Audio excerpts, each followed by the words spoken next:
nastaghfiruh wa na'udzu billahi min shururi anfusina wa min sayyiati a'malina may yahdihillahu fala mudilla lahu wa may yudlil fala hadiyalah. Asyhadu an la ilaha illallah wa asyhadu anna Muhammadan abduhu wa rasuluh. La nabiyya wa la rasula ba'dah. Rabbi israh li sadri wa yassir li amri wahlul 'uqdatam min lisani yafqahu qawli.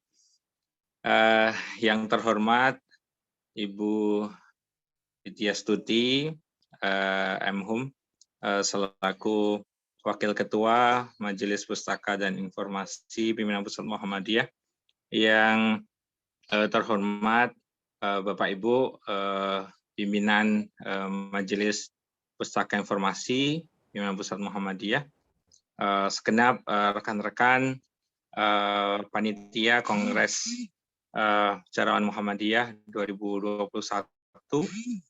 dan yang terhormat Mas Iwan Setiawan selaku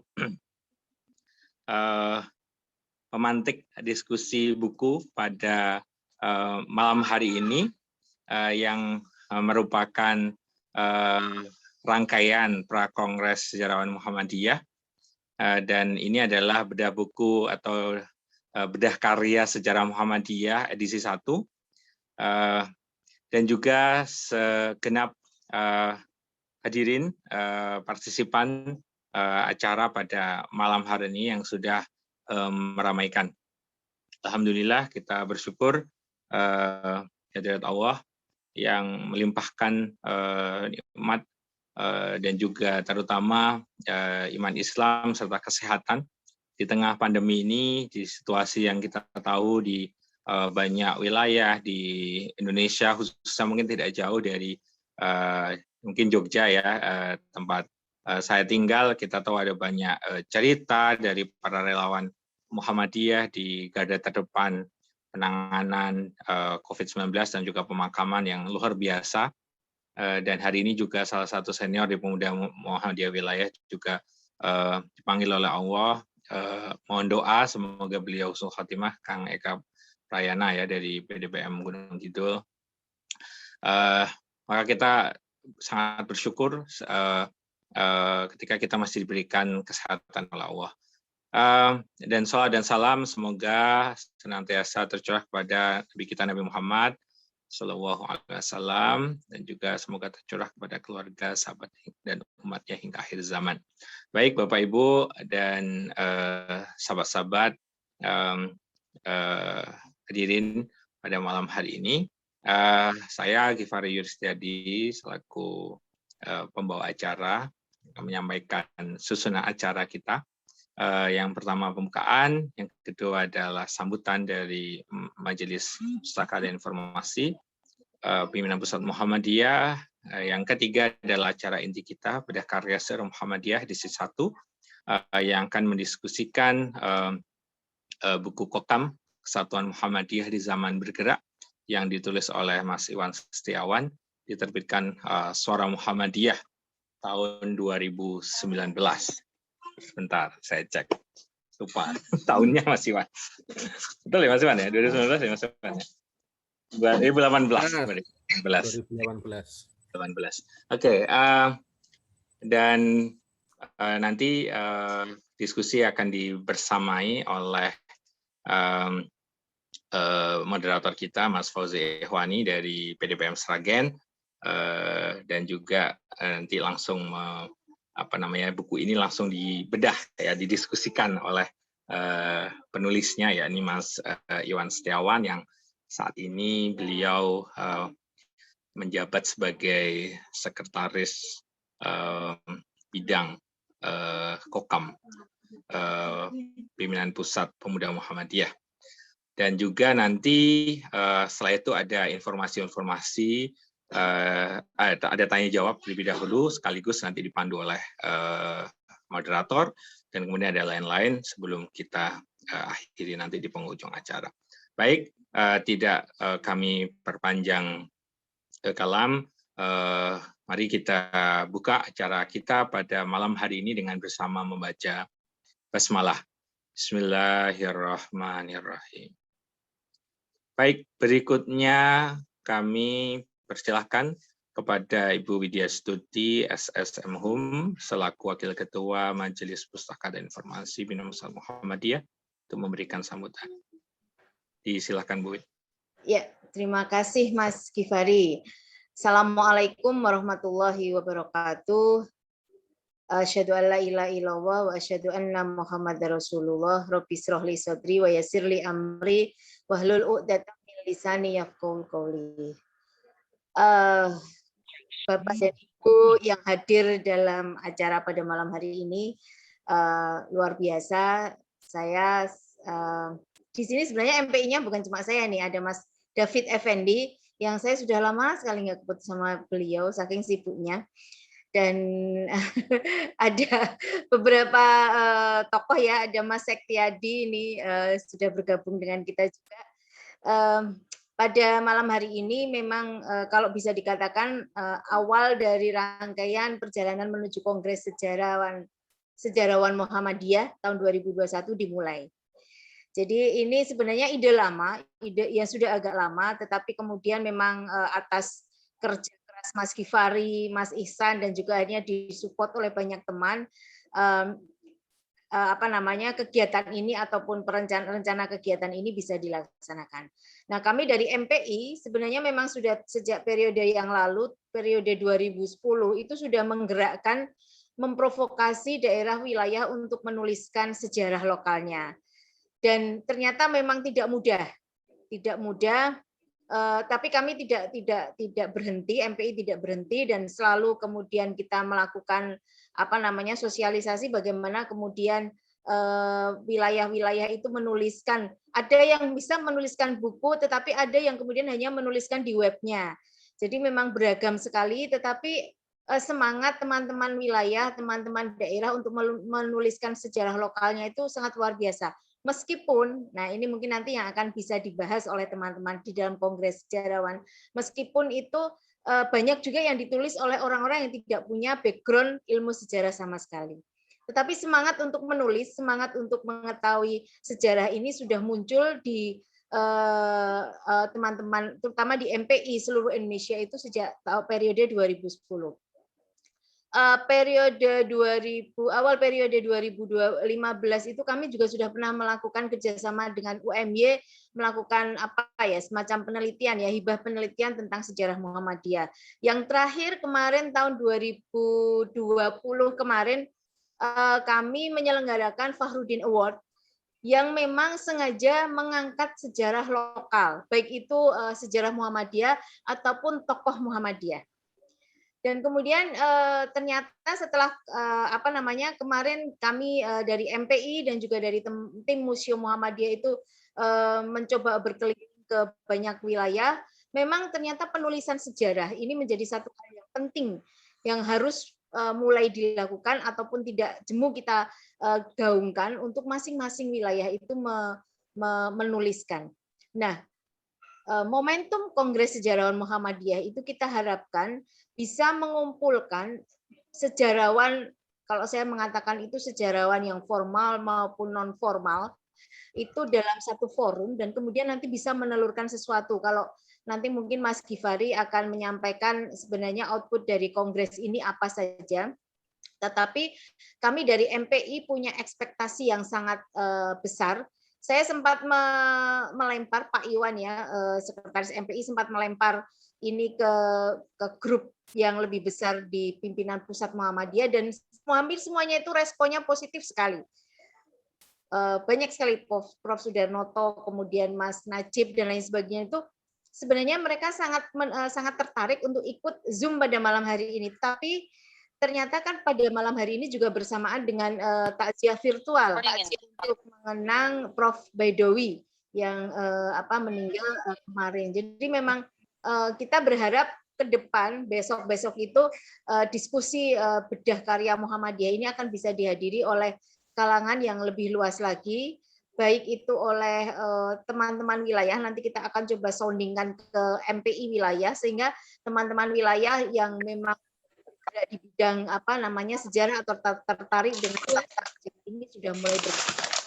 Tapi setidaknya pada malam hari ini kami dari MPI sangat berbahagia sekali, berbangga sekali karena jalan menuju Kongres Sejarawan Muhammadiyah sudah dimulai.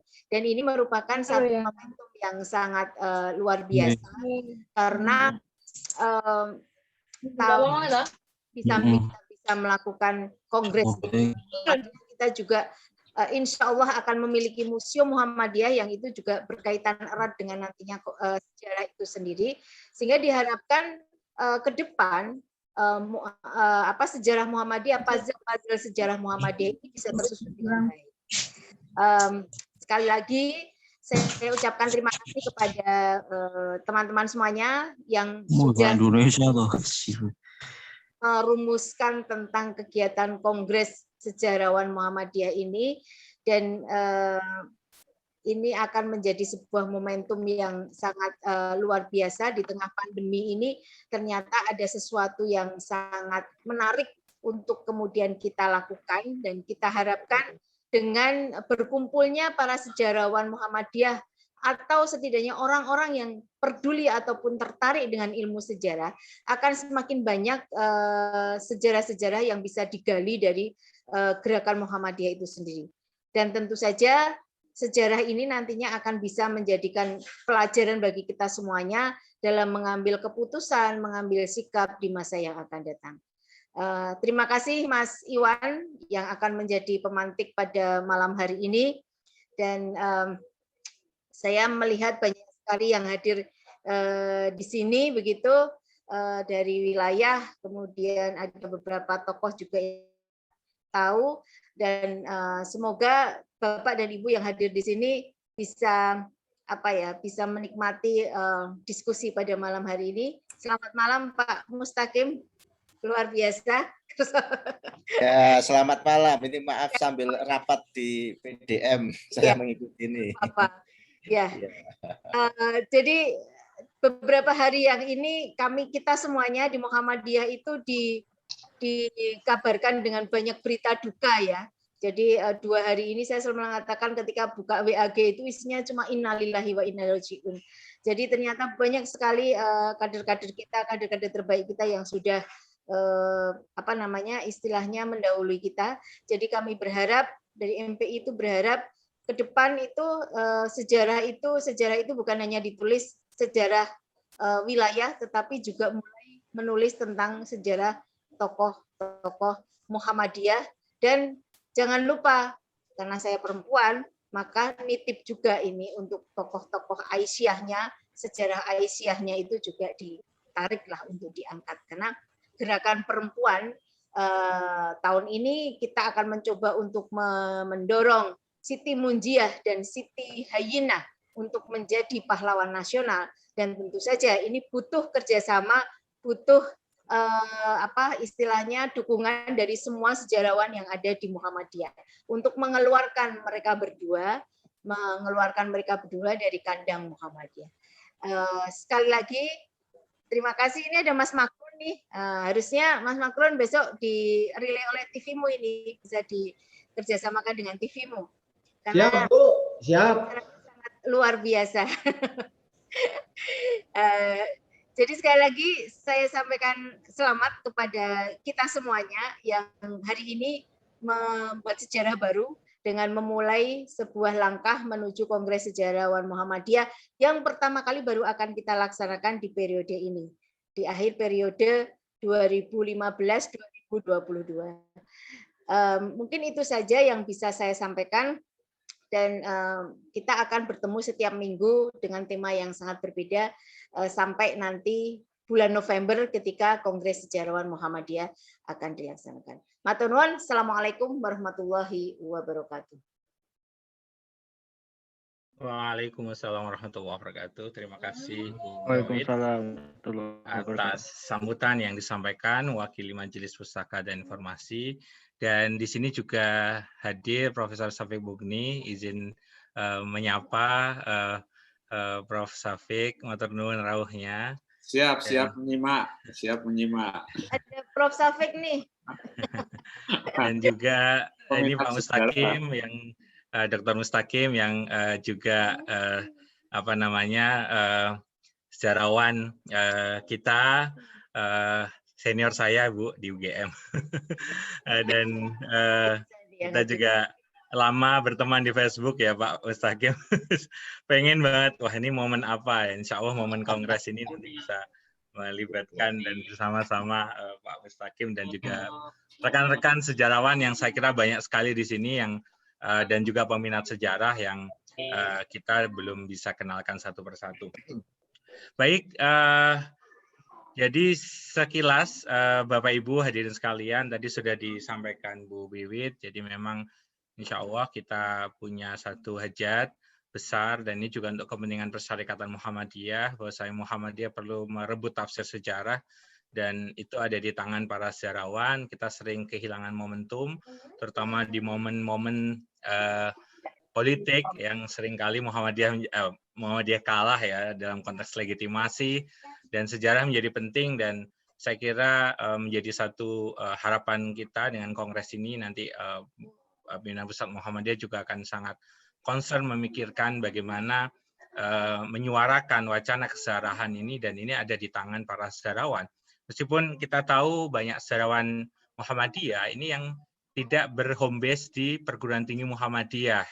Nah, beliau banyak yang mengajar di PTN-PTN atau PTKIN yang kemudian itu juga perlu kita rangkul dan kita wadai dalam satu forum yang itu juga kami bayangkan ada forum sejarawan Muhammadiyah atau mungkin kalau boleh sedikit menyamakan dengan MSI ya masyarakat sejarawan Muhammadiyah karena filosofi dari almarhum Pak Kunto Wijoyo kenapa istilahnya masyarakat karena sejarah ini dimiliki oleh semua orang. Menjawab tadi Bu Wiwit menyampaikan bahwasanya mungkin banyak yang tidak sejarawan akademik tetapi menikmati sejarah, belajar sejarah, mengikuti metode penulisan sejarah dan itu sah disebut sejarawan gitu. Karena sejarawan ini tidak eksklusif begitu ya Bu Wiwit ya. Baik, dan termasuk juga dari kalangan para pendidik ya Bu Wiwit ya. Kalangan pendidik ini Pak Mustaqim ini sejarawan tetapi juga pendidik ya. Ini juga menarik nanti kita juga sangat berharap menunggu banyak perspektif beliau karena sejarah Muhammadiyah ini diajarkan dalam materi AIK, Al-Islam Kemuhammadiyahan. Nah, ini kalau guru-guru Kemuhammadiyahan AIK ini nggak tahu sejarah Muhammadiyah, nggak bisa membawakan sejarah Muhammadiyah dengan menarik. Ini menjadi satu problem dalam transfer ideologi kemuhammadiyahan kita. Nggak itu mungkin sedikit prolog tadi karena dipancing Bu Wiwit untuk menceritakan kenapa Kongres Sejarah Muhammadiyah ini harus ada. Baik, tanpa berpanjang kalam karena pada malam hari ini yang akan banyak sharing dalam forum kita malam hari ini bedah karya sejarah Muhammadiyah edisi 1 adalah Mas Iwan Setiawan. Beliau yang menulis buku Kokam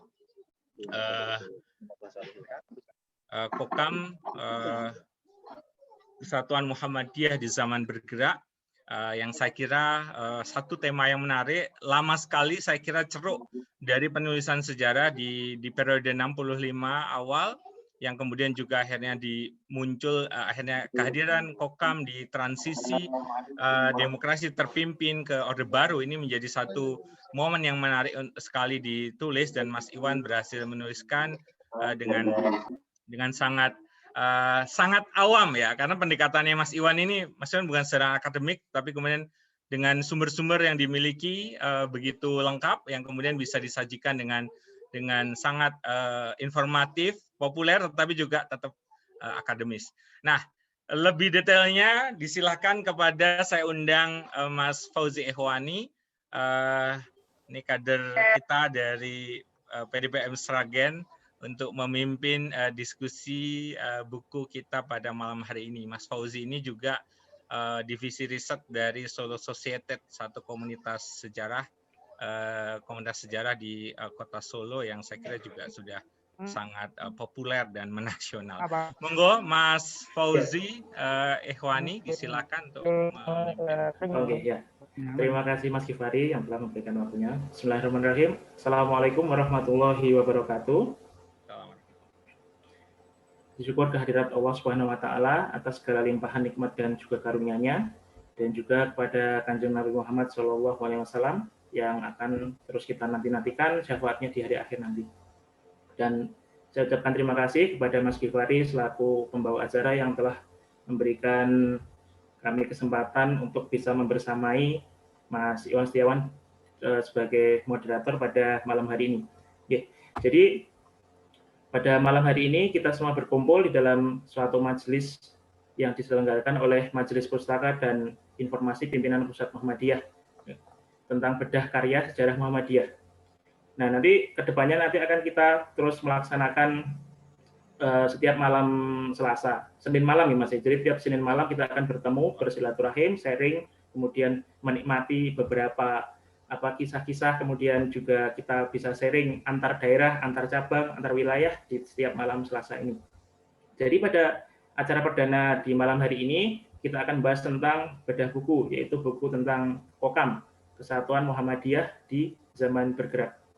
Agenda bedah karya sejarah Muhammadiyah ini merupakan salah satu rangkaian kegiatan yang diselenggarakan oleh MPI untuk menuju Kongres Sejarawan Muhammadiyah.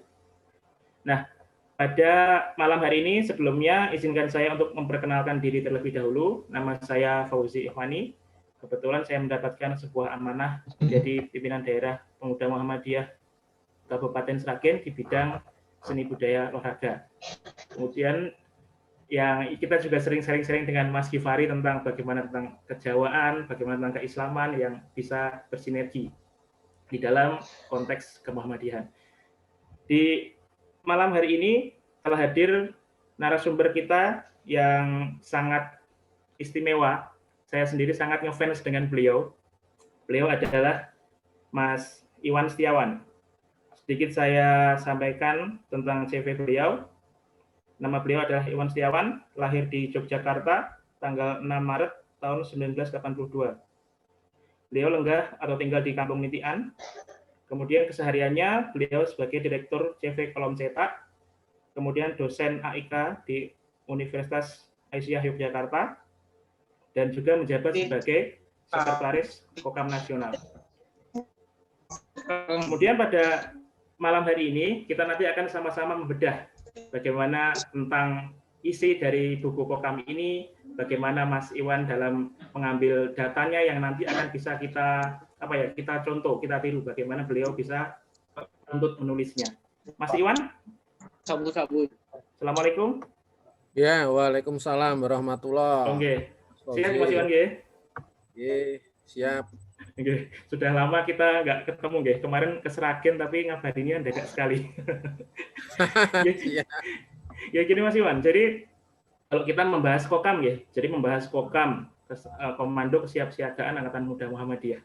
Itu sebenarnya ceritanya kan sangat panjang ya, dari bagaimana transisi seperti yang dijelaskan oleh Mas Givari tadi, bagaimana Orde Lama ke Orde Baru, kemudian bagaimana kita juga menjaga Pancasila ini, bagaimana kita menjaga persatuan dan kesatuan negara yang kita cintai ini. Jadi kalau menulis tentang Kokam itu, tiap daerah atau tiap cabang itu pasti akan banyak ceritanya, banyak cerita yang berbeda.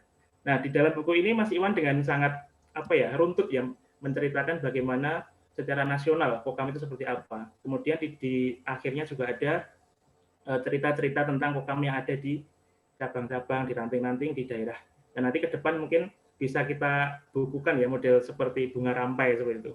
Nah, untuk pada malam hari ini mungkin Mas Iwan bisa memberikan sedikit gambaran tentang buku yang Mas Iwan tulis yang sangat istimewa sebagai panduan sejarah tentang kita bermuhammadiyah khususnya di Kokam. Ya, monggo Mas Iwan. Assalamualaikum warahmatullahi wabarakatuh. Alhamdulillah pada malam hari ini bisa majelis yang mulia ini dengan tamu-tamu yang sangat mulia ini,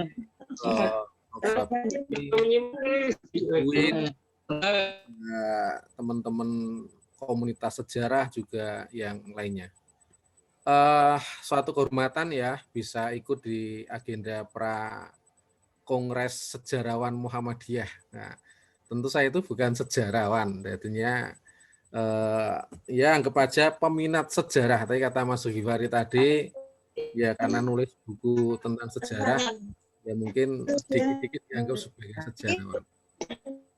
Saya nanti ada PowerPoint, tapi saya ingin memberikan latar belakang dulu. Jadinya saya itu nulis buku judulnya adalah Kokam Kesatuan Muhammadiyah di Zaman Bergerak. Itu buku saya terbitkan tahun 2018. Sebenarnya itu anggap aja buku momen saya, bukan momentum, tapi momen saya ketika jadi Ketua Pemuda Muhammadiyah di IY. Selanjutnya ada Muktamar Pemuda Muhammadiyah. Lalu saya ingin buat kenang-kenangan untuk diri saya sendiri, makanya ingin buat buku kom. Akhirnya jadilah buku tersebut. Nah, kenapa sih kok ingin nulis kokam? Karena sejak kecil itu saya sudah jadi anggota Pemuda Muhammadiyah. Saya tinggalnya di Kampung Nitian, Mas Ghifari. Itu juga Kampung Nitian itu ya bukan kampung nggak ada pesantrennya, cuma masjidnya banyak, lalu kegiatan-kegiatan keagamaan juga banyak kader Muhammadiyah muncul di situ. Nah, pada waktu kecil itu kegiatan kokam itu aktif sekali itu di kampung saya, mungkin juga di kampung-kampung di kota Jogja ya yang lainnya. Nah, ketika saya besar itu saya melihat kok ada sesuatu hal yang tidak dilihat berkaitan dengan urusan kokam. Jadinya kalau saya itu sering bandingkan ketika dulu jadi Ketua Pemuda Muhammadiyah tingkat cabang, tingkat daerah, lalu tingkat wilayah itu, saudara muda kita itu kan ada Banser ya. Banser itu sudah punya logo, selanjutnya dorengnya kayaknya juga nggak seperti punya kokam, kan dorengnya warnanya beda-beda dan sebagainya. Saya berpikir ini jangan-jangan kokam ini nggak diurusi dengan serius ini ya. Dimulai dari situ saya ini ingin melihat ternyata ingin melihat kokam secara lebih dalam ya, karena jadi Ketua Pemuda Muhammadiyah akhirnya ikut di Klasar Kokam, melihat buku-buku panduan kokam dan sebagainya, dan ternyata memang sangat sangat jujur aja sangat memprihatinkan sekali kokam pada waktu itu. Nah, pada waktu itu tahun setelah reformasi lah, tahun 2002, 2003 dan sebagainya, seperti kokam pada waktu itu berkaitan dengan buku panduan pun itu juga belum ada. Akhirnya Mas Mukti ketika jadi Ketua Pemuda Muhammadiyah buat buku berkaitan dengan panduan kokam yang sejak lama itu enggak ada, artinya bertahun-tahun itu tidak ada. Selanjutnya berkaitan dengan sejarah pun ketika ada diklat kokam ya, ada diklat SAR, khususnya berkaitan dengan diklat SAR itu biasanya ada materi berkaitan dengan sejarah. Nah, ketika saya jadi Ketua Pemuda itu ya sering diminta untuk ngisi berkaitan dengan sejarah kokam. Itu juga kelabaan juga itu. Cari di mana itu, dulu itu belum ada internet ya sudah ada sih, tapi masih sangat-sangat terbatas sekali. Akhirnya ketika cari sejarah kokam ya hanya dari mulut ke mulut saja. Saya bertanya dulu, kalau saya jadi artinya bertanya ke senior kokam, kalau di Jogja itu ada Pak Ahid Widirahmanto yang sekarang jadi Ketua PDM Kota Yogyakarta dan sebagainya berkaitan dengan sejarah kokam. Lalu saya tulis dikit-dikit pakai tangan, lalu jadikan catatan dan sebagainya. Itu menjadi bahan. Ketika ada internet, mulai ada tahun 2005 ke atas dan sebagainya, saya juga mulai searching ya, cari-cari berkaitan dengan sejarah kokam. Ternyata juga di internet juga tidak banyak, hanya ada satu tulisan yang itu pun dari Bunga Rampai ya, Bunga Rampai yang itu jadi satu-satunya sumber berkaitan dengan sejarah kokam yang ditulis, yaitu Bunga Rampai meninggalnya Pak Projo. Pak Projo itu dulu pernah jadi sekretaris umum MUI ya, Sekum MUI, kalau nggak salah juga ketua PP Muhammadiyah atau bendara PP Muhammadiyah dan sebagainya. Beliau meninggal, lalu dibuatlah buku, biasanya kan Bunga Rampai Mengenang itu, lalu ada tulisan panjang yang ditulis oleh sahabatnya tentang kokam. Itu satu-satunya sumber berkaitan dengan buku atau tentang kokam. Satu-satunya sumber itu lalu diketik sama teman saya, itu komandan Kokam Sleman namanya Mas Abror, dan Abror itu selanjutnya ya biasa kan sudah ada internet itu lalu di-share di Facebook, lalu ya itu menjadi satu-satunya sumber. Nah, selanjutnya saya juga kurang puas masa hanya seperti ini. Akhirnya sejak tahun sekitar 2008 ya, 2008-2009 itu saya mulai cari ya berkaitan dengan buku-buku, berkaitan dengan kokam. Nah, nanti saya akan cerita. Saya dapat satu buku yang nanti menjadi satu-satunya buku babon berkaitan dengan kokam. Nah, nanti riwayat buku itu saya ceritakan singkat karena nanti berhubungan dengan PP Muhammadiyah Jakarta, perpustakaannya, dan sebagainya. Langsung aja ya, saya share berkaitan dengan apa yang akan saya sampaikan. Tentu karena ini yang hadir adalah senior-senior, saya nggak akan menyampaikan secara detail. Saya ingin menyampaikan berkaitan dengan dagingnya saja. Kalau berkaitan dengan tulang, berkaitan dengan darahnya, enggak. Saya hanya daging intinya saja apa yang ingin saya sampaikan. Nah, tema saya nulis berkaitan dengan judul yang saya tulis pada malam hari ini, yang nanti bicara tentang buku saya, judulnya adalah Menulis Kokam. Nah, ini salah satu sumber ya berkaitan dengan penulisan kokam ini, Suara Muhammadiyah edisi tahun 65. Jadinya saya itu sering main ke lapak-lapak buku itu dapat bendel. Kalau di SM jelas ada lah, tapi karena saya bukan orang Suara Muhammadiyah kan, ketika dapat buku-buku atau Suara Muhammadiyah lama kan senang juga. Saya dapat ini berkaitan dengan bendel Suara Muhammadiyah pas tahun bulan apa ya, mulai bulan Januari nanti sampai bulan Maret 1966 itu sekitar berapa edisi, bicara berkaitan dengan bagaimana Muhammadiyah dulu bicara berkaitan dengan tahun itu. Nanti ada di sini juga nanti berkaitan dengan naskah-naskah yang saya dapatkan. Nah, lanjut. Muncul apa ya, Wanes? Muncul demo. Kalau nanti ada masalah, mohon Mas Fauzi mengingatkan ya. Ini buku yang saya buat, judulnya adalah Kokam Kesatuan Muhammadiyah di Zaman Bergerak. Tentu mungkin banyak yang belum. Tapi ini alhamdulillah diterbitkan oleh Suara Muhammadiyah. Ibaratnya kalau udah diterbitkan Suara Muhammadiyah itu jadi setengah resmi naskah akademik tentang Muhammadiyah. Pengantarnya teman saya ketika dulu jadi ketum, saya kan ketua pemuda-pemuda wilayah, ketum PP Pemudanya Mas Dahnil jadi pengantar. Isi buku ini berkaitan dengan ya karena saya bukan sejarawan ya, nanti saya akan ceritakan sih konsep saya nulis karena bukan sejarawan, cuma saya itu berpikir bahwasanya sejarah itu yang penting itu kronologis, maka saya bicara berkaitan dengan kronologis. Yang kedua sebelum apa ya, sebelum puncak. Kalau film itu kan biasanya ada anunya ya, pokoknya ada puncak filmnya itu ada di mana. Nah, maka saya menuliskan berkaitan dengan pra tragedi, atau kita bicara 65 saya bicara tentang pra tragedi dan pasca tragedi ya. Maka saya dalam buku itu menuliskan judulnya, temanya yang pertama tentang Muhammadiyah pada masa Soekarno.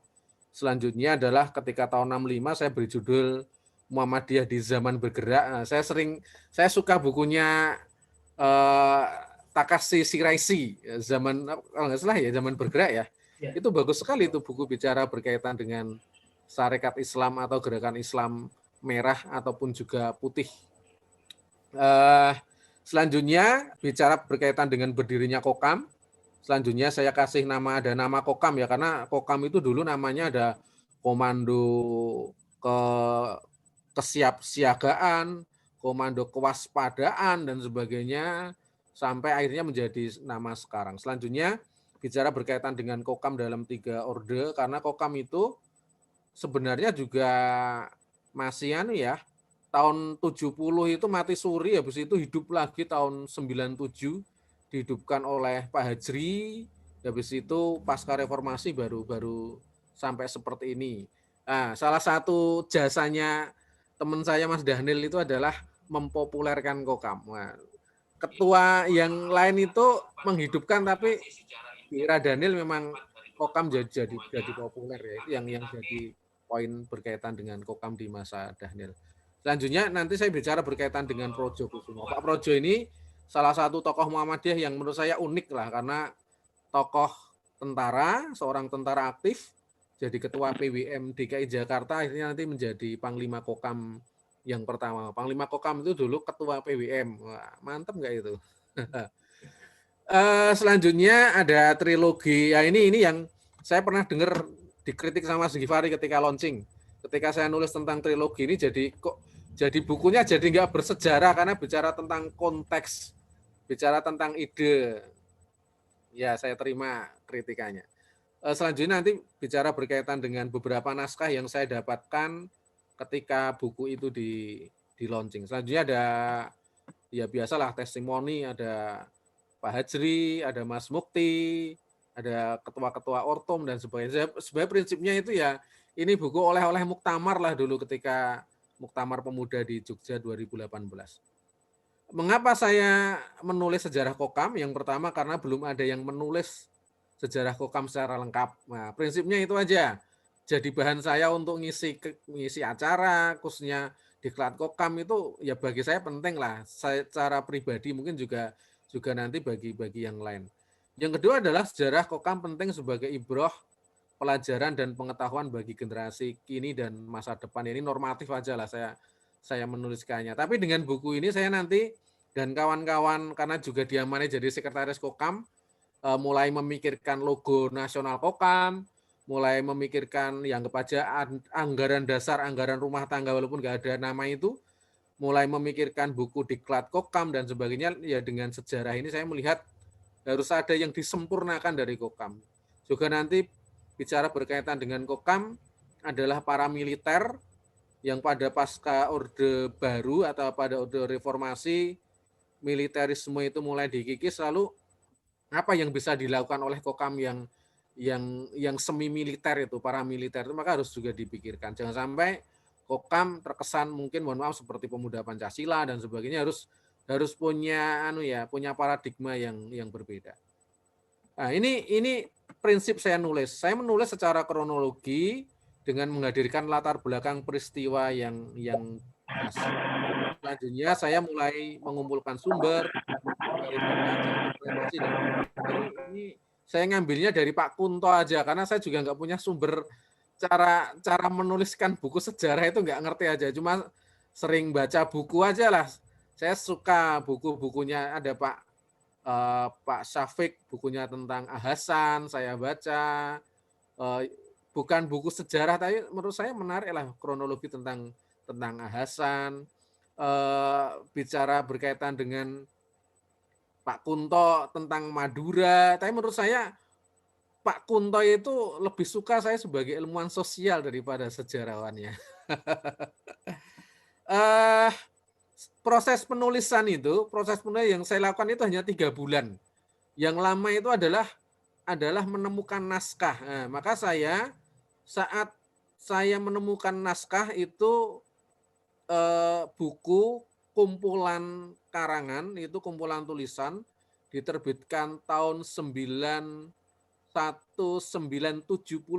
oleh ex pendiri Kokam. Jadinya ada tulisannya, pokoknya para pendiri Kokam yang dulu itu masa mudanya itu masih menjadi anggota Angkatan Muda Muhammadiyah DKI Jakarta.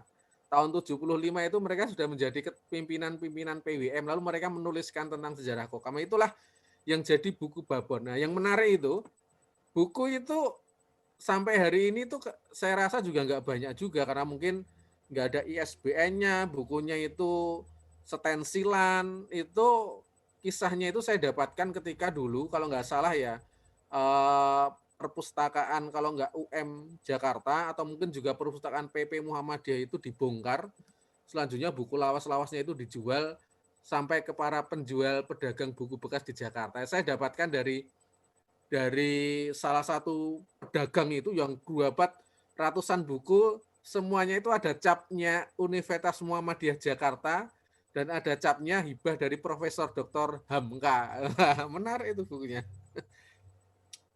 Saya dapat buku itu, dari buku itu maka sejarah Kokam itu saya bisa menuliskan dengan lancar. Karena di situ lengkap sekali berkaitan dengan sebelum Kokam berdiri, selanjutnya adalah Kokam berdiri, setelah Kokam berdiri, dan tulisan yang menurut saya sangat berharga sekali bagi saya, yaitu Buya Hamka itu menulis khusus menulis khusus artikel tentang Kokam, yang itu menurut saya sangat panjang lah artikelnya.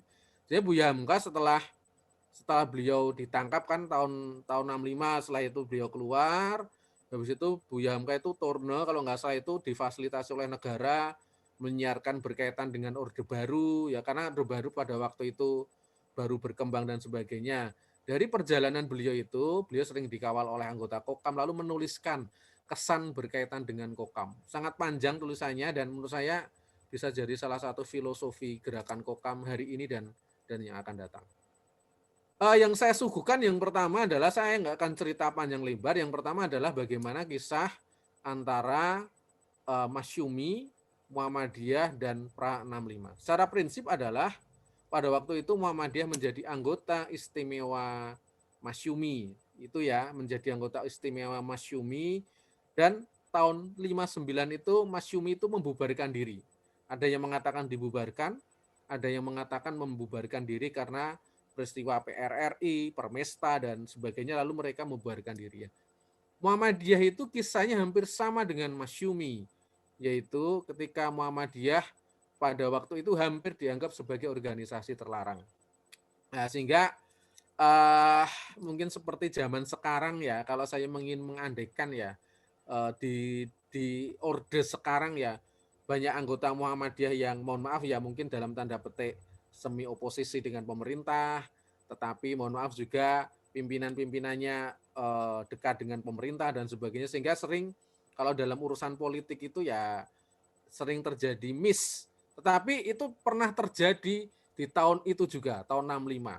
Pak Ketua PP Muhammadiyah pada waktu itu, Kiai Ahmad Badawi, itu sangat dekat dengan Bung Karno, sedangkan anggota Muhammadiyah hampir banyak yang menjadi oposisi terhadap Bung Karno. Ya, kira-kira seperti itulah. Sehingga ketika saya membaca kisah itu ya menurut saya nggak apa-apa, mungkin mohon maaf ya Prof Haidar dekat dengan rezim dan sebagainya ya, karena memang harus seperti itu biar dalam tanda petik Muhammadiyah juga biar selamat lah, kira-kira seperti itu.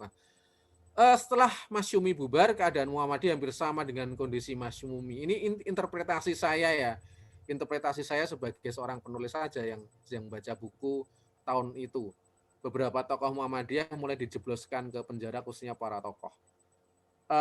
Masa itu Muhammadiyah mengalami masa yang gawat. Saya menuliskan ini karena dapat dokumen. Dokumennya itu adalah LPJ PP Muhammadiyah periode berapa sampai 68, yang itu tulisannya adalah rahasia dan tidak boleh disebarkan ke umum. Nah, nanti saya kopikan covernya, tapi udah dipakai oleh banyak orang sih. Ridho Alhamdi juga pakai naskah itu untuk menuliskan tentang, kalau nggak salah, tentang politik Muhammadiyah. Lalu PP Muhammadiyah tetap mengambil peran dekat dengan Soekarno. Nah, selanjutnya tahun 65, itu sebelum, setelah itu 65. Saya nggak bicara berkaitan dengan Kokam di ini, tapi saya melihat bahwasanya memang berkaitan dengan tahun 65 ini, saya mengambil posisinya itu adalah posisi tengah-tengah tentang siapa dalang siapa dalang gerakan 30 September. Bahwasanya kalau baca di Gerakan 30 September, pemberontakan Partai Komunis Indonesia yang diterbitkan oleh Sekretariat Negara itu, tentu dalangnya itu adalah Partai Komunis Indonesia. Yang kedua adalah buku yang saya jadikan sumber di buku Kokam Kesatuan itu adalah John Rosa. John Rosa mengatakan dalang G30 SPKI itu adalah Aidit, yang kedua adalah Syam Kamaruzaman, selanjutnya adalah sebagian orang komunis yang masuk di TNI Angkatan Darat, bukan PKI secara organisasi, ya. Dari tulisan ini saya meramu kronologis berkaitan dengan tahun 65. Yang menarik adalah dari data yang saya dapatkan itu, bedanya antara Kokam dan Banser berkaitan dengan 65 itu, jadinya Banser itu kalau bicara berkaitan dengan PKI itu memang sangat-sangat dekat sekali dengan urusan Pasca 65 yang sampai terjadi pertumpahan darah itu. Di Jawa Timur, bukunya Hermawan Sulistyo itu bicara bagaimana Banser itu ikut membantai anggota PKI. Bahkan di dokumen-dokumen ya kan ada kan pernah dokumen apa itu Kemenlu Amerika keluar karena sudah usianya 50 tahun, bisa open source dan sebagainya. Kokam itu nggak ada sejarahnya yang saya baca berkaitan dengan naskah tentang Kokam itu ikut membantai. Di Jogja yang pusatnya Muhammadiyah itu Kokam pun tidak ikut. Kokam itu ya nggak apa-apa ya karena tapi menurut saya itu kelebihan artinya bahwasanya Kokam itu nggak ikut berkaitan dengan urusan apa ya utang darah dengan di tahun 65 itu. Artinya nggak ikut pembantaian. Kokam lebih banyak show of force, melindungi anggota Muhammadiyah, apel akbar di tahun itu, bareng-bareng dengan aksi yang lain, komunitas yang lain untuk ganyang PKI, tapi tidak ada sejarah berkaitan dengan Kokam ikut membantai. Kalau di Jogja yang ya kalau organisasi yang ikut artinya apa ya penumpasan G30 SPKI yang paling kentara usaha organisasi modernis itu adalah selain Banser itu adalah HMI. HMI itu dokumennya banyak sekali saya baca. Tapi kalau Kokam ataupun juga Muhammadiyah tidak terlalu banyak. Mungkin anggota HMI juga anggota Muhammadiyah mungkin juga. Nah, secara prinsip itu, sebenarnya saya itu ada punya pesan moral kepada anggota Kokam ketika saya nulis berkaitan dengan Kokam Kesatuan Muhammadiyah di zaman bergerak. Salah satunya adalah bahwasanya PKI itu sudah nggak ada. PKI itu sudah nggak ada sehingga kalau teman-teman Kokam kan juga banyak ya teman-teman Kokam ketika meyakini sekarang masih ada Kokam karena kan sering juga teman-teman itu ikut mazhabnya siapa itu yang pernah ketangkap itu ya. Saya lupa itu. Yang dulu pernah jadi dosen Muhammadiyah itu. Mazhabnya yang mengatakan PKI masih hidup dan sebagainya. Kalau yang saya baca memang PKI sudah nggak ada. Mungkin ya anak turunnya ada. Tapi kalau secara organisasi, menurut bacaan saya, ya PKI itu sudah nggak ada. Sehingga kalau mungkin teman-teman Kokam ingin kampanye berkaitan dengan PKI dan sebagainya, menurut saya ya lebih baik energi itu dipakai untuk yang lain, urusan kemanusiaan, urusan kebencanaan, urusan ekologi itu lebih penting daripada cari hantu yang tidak ada, hantu PKI namanya. Tapi mungkin itu tafsiran saya sampai hari ini. Mungkin besok bisa berubah juga. Situasi Republik pada masa itu, ya Presiden Soekarno dikabarkan diculik pada waktu 1 Oktober, situasi negara tidak menentu, ancaman PKI terhadap umat Islam, info kudeta oleh Dewan Revolusi Indonesia. Akhirnya Kokam ini hadir. Ya ini fotonya. Pendirinya itu saya dapatkan ini. Yang pertama Pak Projo, yang pertama adalah Lukman Harun. Saya rasa banyak yang sudah kenal Lukman Harun. Selanjutnya ada Mas Duki. Ya itu saya juga kurang tahu. Ada Sulaiman, ada Fahmi Katib. Fahmi Katib itu pernah jadi anggota Muhammadiyah PP lah. Tapi saya nggak tahu. Beliau seorang saudagar, punya perusahaan tekstil besar di Jakarta, orang Sumatera. Moh Jasman, ya saya nggak ngerti ini bukan Jasman Al-Kindi ya, bukan ya.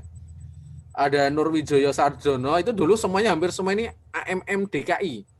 Nurwijoyo Sarjono pernah di Kemensos, Sutrisno Muhdam, saya rasa sudah kenal mantunya Pak Erfarudin, pernah jadi Ketua PP Pemuda, Ketua PP Muhammadiyah, ada Sumarsono itu orang Kemensos juga, artinya kader Muhammadiyah yang jadi pejabat di Kementerian Sosial. Kalau nggak salah hampir semua ini sudah meninggal semua kalau sekarang ini. Selanjutnya kronologinya seperti ini berdirinya. Saya nggak perlu bacakan juga. Secara prinsip yang mendirikan Kokam itu adalah PWM DKI Jakarta, disupport oleh AMM DKI Jakarta. Panglimanya itu adalah Projokusumo. Itu pada waktu itu hanya DKI Jakarta yang berdiri Kokam. Selanjutnya ada yang namanya rapat istimewa ya, kalau dulu saya nggak ngerti namanya ya, ada rapat istimewa PP Muhammadiyah lalu yang mengesahkan berdirinya Kokam di seluruh Indonesia. Itu kalau nggak salah bulannya, kalau nggak Oktober itu November, disahkan oleh Pak Badawi, lalu beliau menyampaikan dari naskah yang pernah saya baca itu mensirnakan mensirnakan gerakan 30 September itu bagian dari ibadah. Itu fatwa Pak Badawi pada waktu beliau mensahkan Kokam itu hadir di seluruh Indonesia. Lalu dari rapat PP Muhammadiyah itu maka Kokam hadirlah di seluruh Indonesia. Sampai kapan Kokam itu hadir? 70. Habis itu 70 itu Kokam mati suri. Hanya ada beberapa cabang ya yang atau mungkin beberapa wilayah, tapi hampir kebanyakan Kokam itu mati suri. Setelah itu tahun 97 kalau nggak salah, atau pokoknya tahun-tahun 93 atau berapa itu, ketika ketuanya Pak Hajrianto Tohari, maka Kokam mulai berdiri. Saya mendapatkan naskah-naskah ini dari ketika saya mencari tentang Kokam. Ini yang juga jadi sumber yang banyak ya. Ini judulnya adalah penjelasan tentang kebijakan PP Muhammadiyah tentang itu tahun 62 65 itu kan kalau nggak salah mungkin diperpanjang ya jabatannya Pak Badawi karena nggak ada muktamar kan itu mungkin diperpanjang kayak kayak corona inilah mungkin langsung diperpanjang aja. Lalu sampai tahun 68 ini sangat menarik sekali bicara belak-belakan sikap PP Muhammadiyah terhadap Soekarno. Nah, dan kalau berkaitan dengan peristiwa itu memang jelas tidak banyak yang tahu. Bahkan pada waktu itu 1 Oktober dari 30 September ke 1 Oktober itu PP Muhammadiyah itu Pak Badawi itu baru pulang dari Jakarta ke Jogja karena tanggal 30 itu ketemu dengan Menteri Perindustrian bicara tentang asosiasi tekstil di Indonesia. Itu yang mau diambil oleh ketuanya, mau diambil PKI. Ketua pada waktu itu orang Muhammadiyah, lalu mau dikudeta digantikan ketuanya oleh anggota PKI. Ya kira-kira Pak Badawi melobi Pak Karno. Ini yang saya dapatkan dari naskah-naskah, dari foto-foto kira-kira ini tentang foto-foto Kokam. Ya menurut saya, bagi saya penting karena untuk biar ada kronologis berkaitan dengan seragam yang nanti jadi seragam seperti ini. Ini buku-buku, ini buku yang saya ceritakan ya, berkaitan dengan mengenang hari lahir Kokam ya 1 Oktober 65. Ini buku yang saya ceritakan tadi didapatkan dari Perpus UMJ atau mungkin Perpus PP Muhammadiyah Jakarta. Ini buku-buku yang diterbitkan tentang Kokam. Ini satu-satunya buku Kokam itu selama 50 tahun itu ini bukunya. Bayangkan itu kalau kita organisasi ya, mungkin pemuda kan tiap anggap aja satu periode kan terbitkan tanfidz ya. Kokam itu hanya punya buku satu, ini judulnya adalah Pemuda Muhammadiyah yang terbitkan Mas Mukti. Ya, makanya dari bacaan saya itu maka perlu Kokam dikuatkan, selanjutnya nilai-nilai paramiliter mulai dikikis, lalu lebih ke nilai-nilai nilai-nilai berkaitan dengan kemanusiaan, kebencanaan, dan ekologi. Ya, kira-kira ini beberapa tulisan dari Buya Hamka yang saya dapatkan, yang saya ceritakan tadi, nulis panjang lebar tentang Kokam. Ini beberapa petikan yang saya sering sampaikan ke teman-teman. Contoh, jiwa militan yang telah didirikan pada anak Hizbul Wathan yang berarti golongan pembela tanah air, itulah dia yang mendorong timbulnya Kokam. Ini kan saya rasa sangat filosofi sekali. Hidup Kokam, hidup untuk selalu siap siaga berjihad. Wah, ini jihadnya jangan lupa ini. Jihadnya untuk menegakkan negara Pancasila dan mengisinya dengan agama Islam yang sejati sebagai perjuangan Muhammadiyah selama ini. Wah, ini Buya Hamka, tulisan-tulisan beliau yang saya dapatkan ketika saya meneliti tentang Kokam. Menurut saya tulisan-tulisan ini sangat penting sekali bagi Kokam di masa sekarang juga masa datang berkaitan dengan visi jalur mereka agar mereka tetap tetap sesuai dengan relnya sebagai kader pemuda Muhammadiyah ataupun kader Muhammadiyah. Oke, demikian apa yang saya sampaikan. Saya nggak bicara tentang banyak, tapi mungkin latar belakang saya nulis tentang itu. Yang kedua, memang saya juga bukan seorang sejarawan, ya saya peminat sejarah, suka baca buku, kolektor buku dan sebagainya, pokoknya berhubungan dengan buku. Lalu buku saya kumpulkan 3 bulan saya selesai nulis ini dan jadilah buku ini. Dan sebenarnya pengen nulis juga sih tentang yang lain, cuma ternyata inspirasi itu juga nggak mudah juga saya dapatkan. Terima kasih, saya kembalikan ke Mas Fauzi Ikhwan, monggo. Oke, ya. Terima kasih Mas Iwan atas pemaparannya, sangat menarik sekali ya bagaimana Mas Iwan ini bisa kronologis dari bagaimana sebelum sebelum terjadi G30 tadi, kemudian pasca itu. Nah, jadi gini, dari beberapa ya pengalaman pribadi Mas ya. Jadi saya ketika ikut diklat dulu di cabang, itu malah memang penekanannya lebih kepada bahwa Kokam ini adalah hadir karena melawan PKI, karena untuk memusnahkan komunis, lebih penekanannya seperti itu. Tapi dari sisi kesejarahannya ini sangat kurang. Jadi hanya sebatas itu saja bahwa Kokam didirikan oleh Pak Projo, kemudian untuk melawan komunisme, untuk menghalau yang merongrong Pancasila. Jadi hanya sebatas itu. Nah, ketika hadirnya buku yang ditulis oleh Mas Iwan ini salah satunya bisa menjadi acuan kita dalam bagaimana kita bermuhammadiyah khususnya melalui Kokam Pemuda Muhammadiyah ini. Nah, kemudian ini Mas yang ingin saya ketahui ya. Jadi kita kan background-nya sama ya. Jadi bukan seorang sejarawan murni seperti Mas Gifari gitu. Jadi kita sama-sama peminat buku. Jadi hanya dapat info ini kemudian dari koleksi naskah, kemudian kita berburu di buku-buku lawas, bahkan kita juga pernah ketemu secara tidak langsung di buku bekas di Solo ya, walaupun raganya tidak ketemu, tapi yang dagang, Mas Iwan juga sering kesini gitu. sering ngobrol seperti itu. Nah ini gini Mas, jadi Mas Iwan ketika mengumpulkan beberapa data ini, kemudian menjadikan sebuah buku ini, berapa lama prosesnya yang ingin saya ketahui ya. Jadi kita sebenarnya juga dari saya pribadi ada beberapa bahan yang bisa dijadikan sebuah buku. Nah, tapi kadang yang pertama soal niat, yang kedua kemudian ini estimasi waktu kira-kira berapa lama kita bisa menyusun ini menjadi sebuah karya gitu. Itu Mas Iwan, bagaimana? Kalau memang yang lama itu mencari sumber ya, kalau lihatnya sumber tulis. Nah, kalau lisan kan nggak terlalu banyak. Saya juga ada proses wawancara, saya juga ada dari buku itu wawancara tokoh dan sebagainya. Cuma kalau buku 5 tahun, carinya 5 tahun ya, sekitar 5 tahun ketika saya dapatkan buku yang 10 tahun Kokam itu, maka saya anggap sudah selesai. Ini intinya ada di sini. Saya tinggal mengembangkan kalau bahasanya itu dari buku 10 tahun Kokam itu anggap saja itu cerita pendek, tinggal saya jadikan novel itu, perpanjang alurnya ditambahi.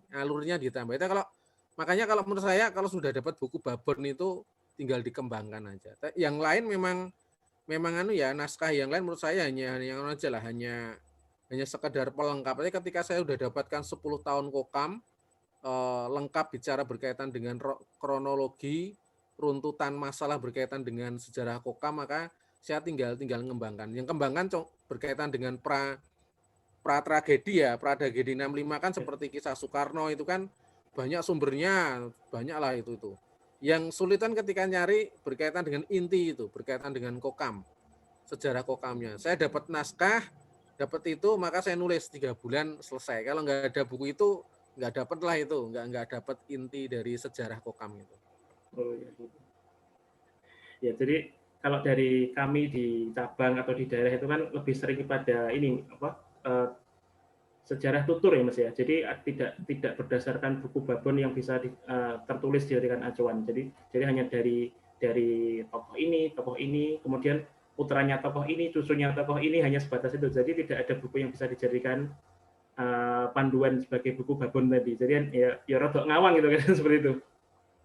Nah, dari bukunya Mas Iwan ini kan kita bisa mengambil gambaran ya bagaimana kita menyusun sebuah karya.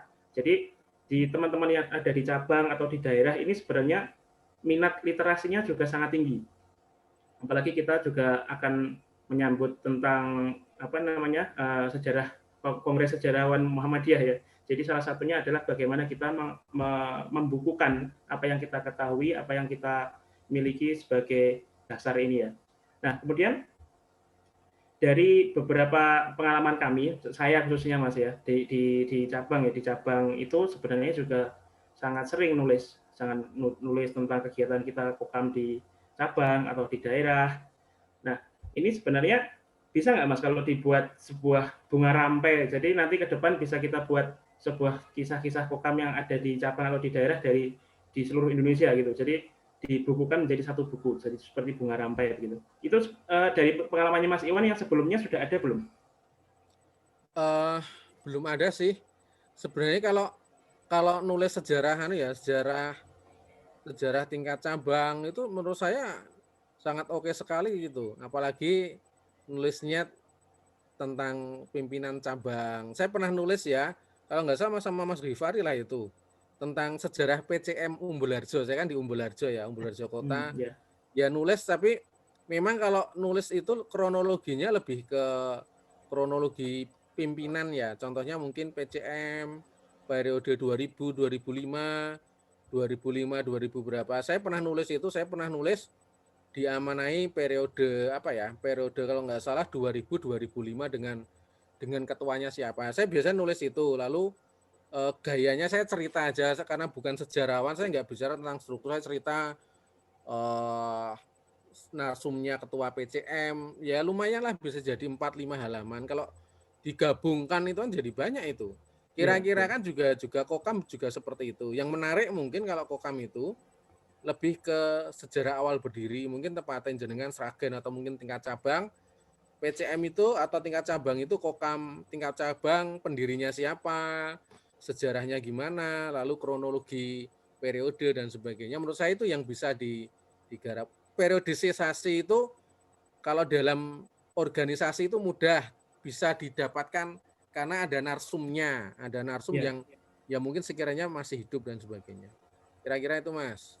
Oh ya, jadi hambatannya lebih kepada ini Mas ya, kita membukukan. Karena memang dari beberapa teman-teman ini kan mumpung para sesepuh ini masih ada yang bisa kita serap ceritanya, ilmunya, jadi harus segera kita tuliskan. Nah itu juga kadang menjadi dilema ya Mas. Jadi kita di organisasi Persyarikatan Muhammadiyah yang terkenal dengan segala yang tertata secara administrasi, tapi ketika kita ingin mengorek khususnya sejarah tentang kokam sendiri itu kadang agak kesulitan. Jadi di Sragen sendiri juga masih terbatas beberapa tulisan. Maka dari itu mungkin dari bukunya Mas Iwan ini bisa memantik khususnya bagi kita yang sangat intens di bidang literasi ataupun khususnya di sejarah Muhammadiyah untuk membumikan kokam ataupun juga mengenalkan Muhammadiyah kepada masyarakat pada umumnya gitu. Baik, ini saya buka kesempatan kepada rekan-rekan untuk bisa bertanya atau mungkin sekedar sharing kepada narasumber kita, Mas Iwan. Di sini di chat sudah ada yang bertanya, Mas. Dari Mas Rudi Antong ya. Ahwan izin bertanya. Juga, Mas Fauzi. Dalam? Ada yang raise hand juga sepertinya. Oh ya.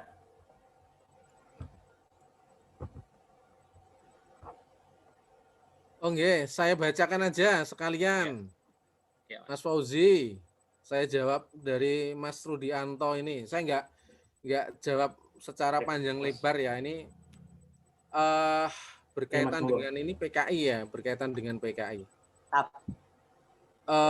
Apakah PKI masih hidup atau tidak? Secara sejarah itu memang PKI itu udah nggak ada ya, udah nggak ada. Artinya Partai Komunis itu sudah tidak ada karena memang udah dibubarkan kalau nggak salah tahun 1968. Kalau mungkin artinya anak turun dan sebagainya dan ya mungkin masih ada dan keinginan untuk mendirikan mungkin masih ada. Tapi kalau sekarang berkaitan dengan struktur PKI yang dulu pernah dibubarkan itu menurut saya sudah tidak ada, sehingga hantu komunisme yang tahun 65 dulu pernah ada itu ya sudah nggak ada. Selanjutnya mengapa orang dulu tertarik dengan pemikiran, saya nggak mengatakan pemikiran PKI tapi lebih ke pemikiran kiri, karena dulu memang mazhab itu kan terbagi mungkin ya antara barat yang mungkin kapitalis, yang kiri yang mungkin sosialis atau komunis dan sebagainya. Dulu ya sah-sah saja karena abadnya bahasanya abad ideologi ya.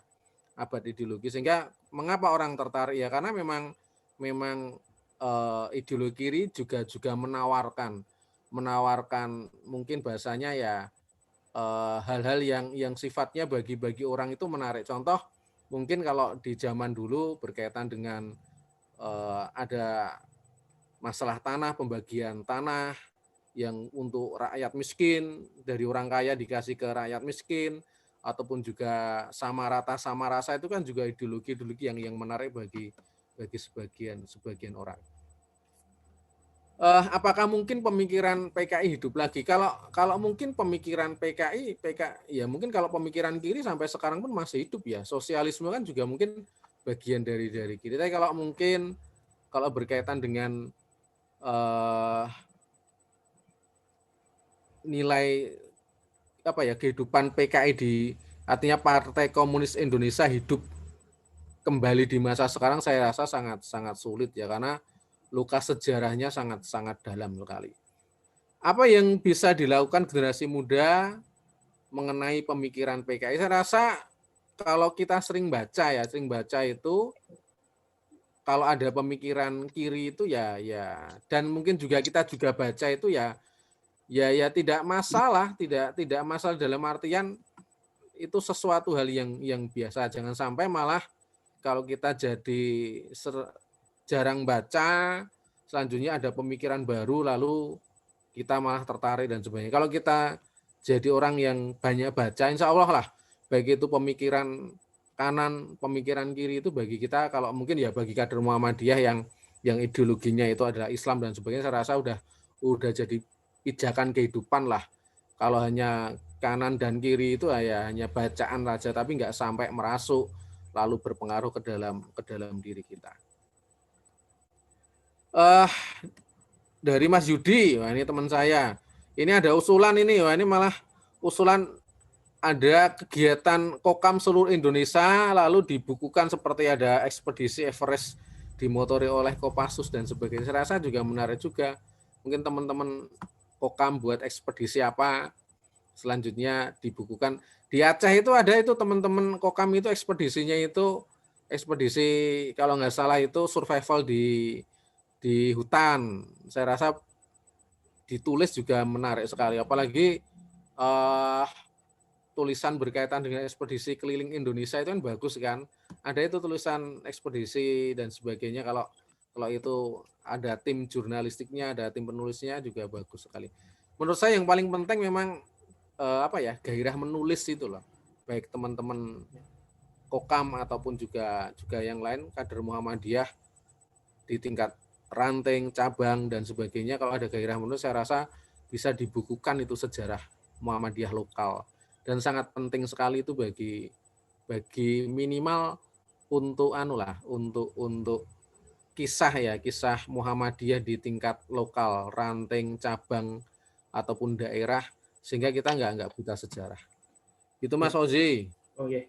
Jadi memang salah satunya literasi itu juga sebagai syiar dari Muhammadiyah juga ya. Jadi bagaimana kita itu bisa dikenal oleh orang-orang yang mungkin masih awam tentang apa itu Kokam, apa itu komandonya Muhammadiyah seperti itu. Jadi mungkin sedikit sharing pengalaman kemarin ketika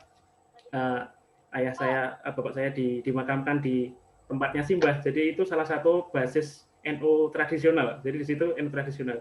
Nah, ketika pas rombongan datang sambil dikawal sama teman-teman Doreng, ini warga dari sekitar, loh katanya nggak protokol, kok jadi protokol atau ada tentaranya gitu.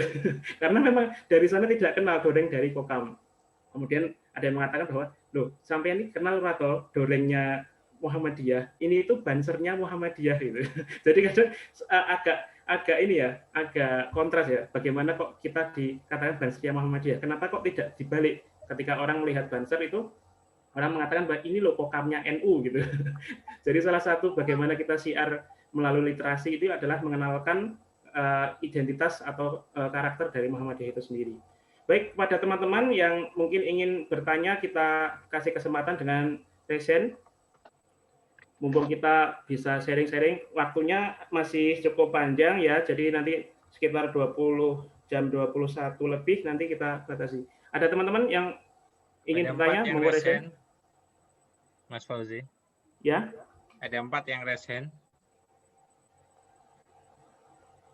Saya nggak bisa buka ini, Mas ya. Saya undang ya. Pertama Pak Muhammad Zudi, monggo.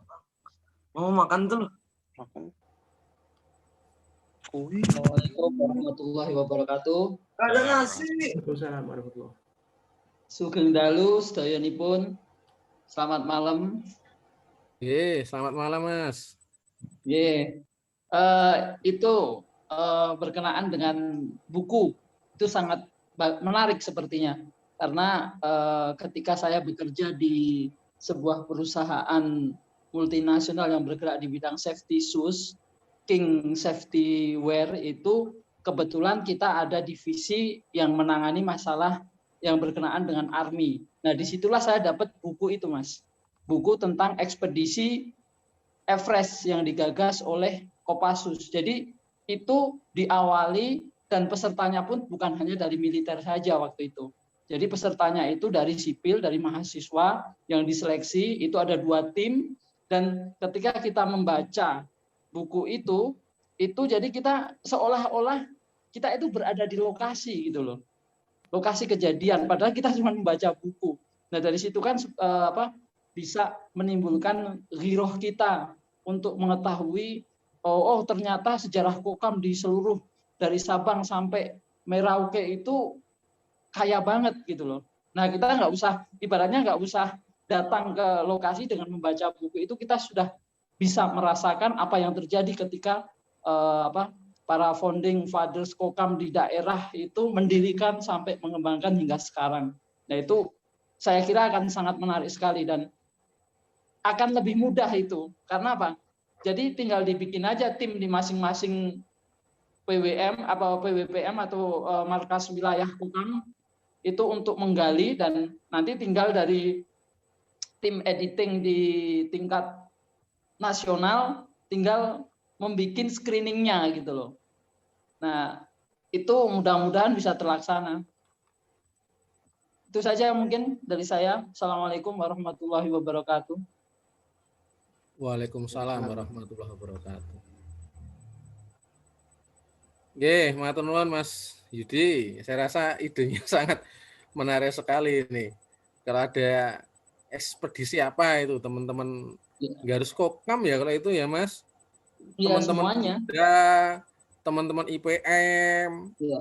teman-teman IMM dan sebagainya itu yang artinya buku yang rasa kemanusiaannya itu tinggi dan dalam itu menurut saya sangat menarik sekali kita tuliskan ya. Nilai-nilai humanismenya itu. Monggo Mas Fauzi, kalau ada Berikutnya Komandan Ibrahim, monggo. Yang raise hand. Monggo, Mas Ibrahim. Ya. Assalamualaikum warahmatullahi wabarakatuh. Waalaikumsalam warahmatullahi. Selamat malam, Komandan Iwan. Siap. Perkenalkan saya Ibrahim dari Komandan Daerah Tarakan, Mas, dari Kalimantan Utara. Ya. Ini mungkin pertanyaan saya sangat sederhana sekali ya, Mas. Sangat sederhana sekali. Apakah Kokam itu militer, Mas Iwan? Gimana? Apakah Kokam itu militer? Kokam itu paramiliter. Jadinya orang sipil yang pakai seragam militer. Nah, itu. Bukan militer. Kalau militer bukan. Paramiliter. Gitu. Terus untuk dulunya itu Kokam itu perannya seperti apa sih, Mas Iwan, kalau saya boleh tahu? Kokam lahir 65 ya, secara prinsip ketika terjadi tragedi 65, maka Kokam itu didirikan tujuannya 2 hal.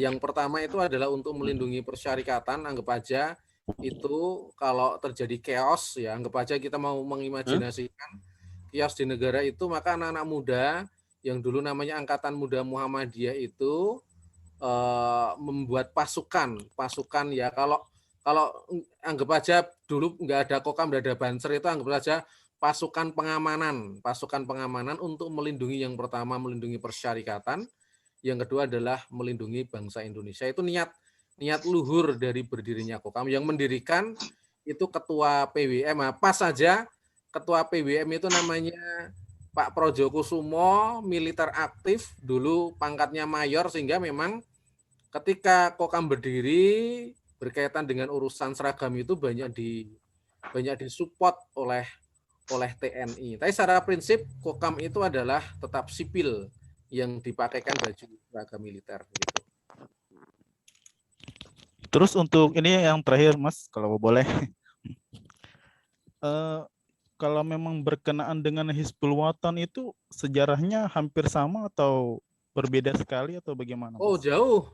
Hizbul Wathan itu dulu itu sejak tahun berapa ya, Pak? Panjang sekali. Itu karena Hizbul Wathan itu semangatnya itu adalah kepanduan. Kepanduan itu pramuka ya.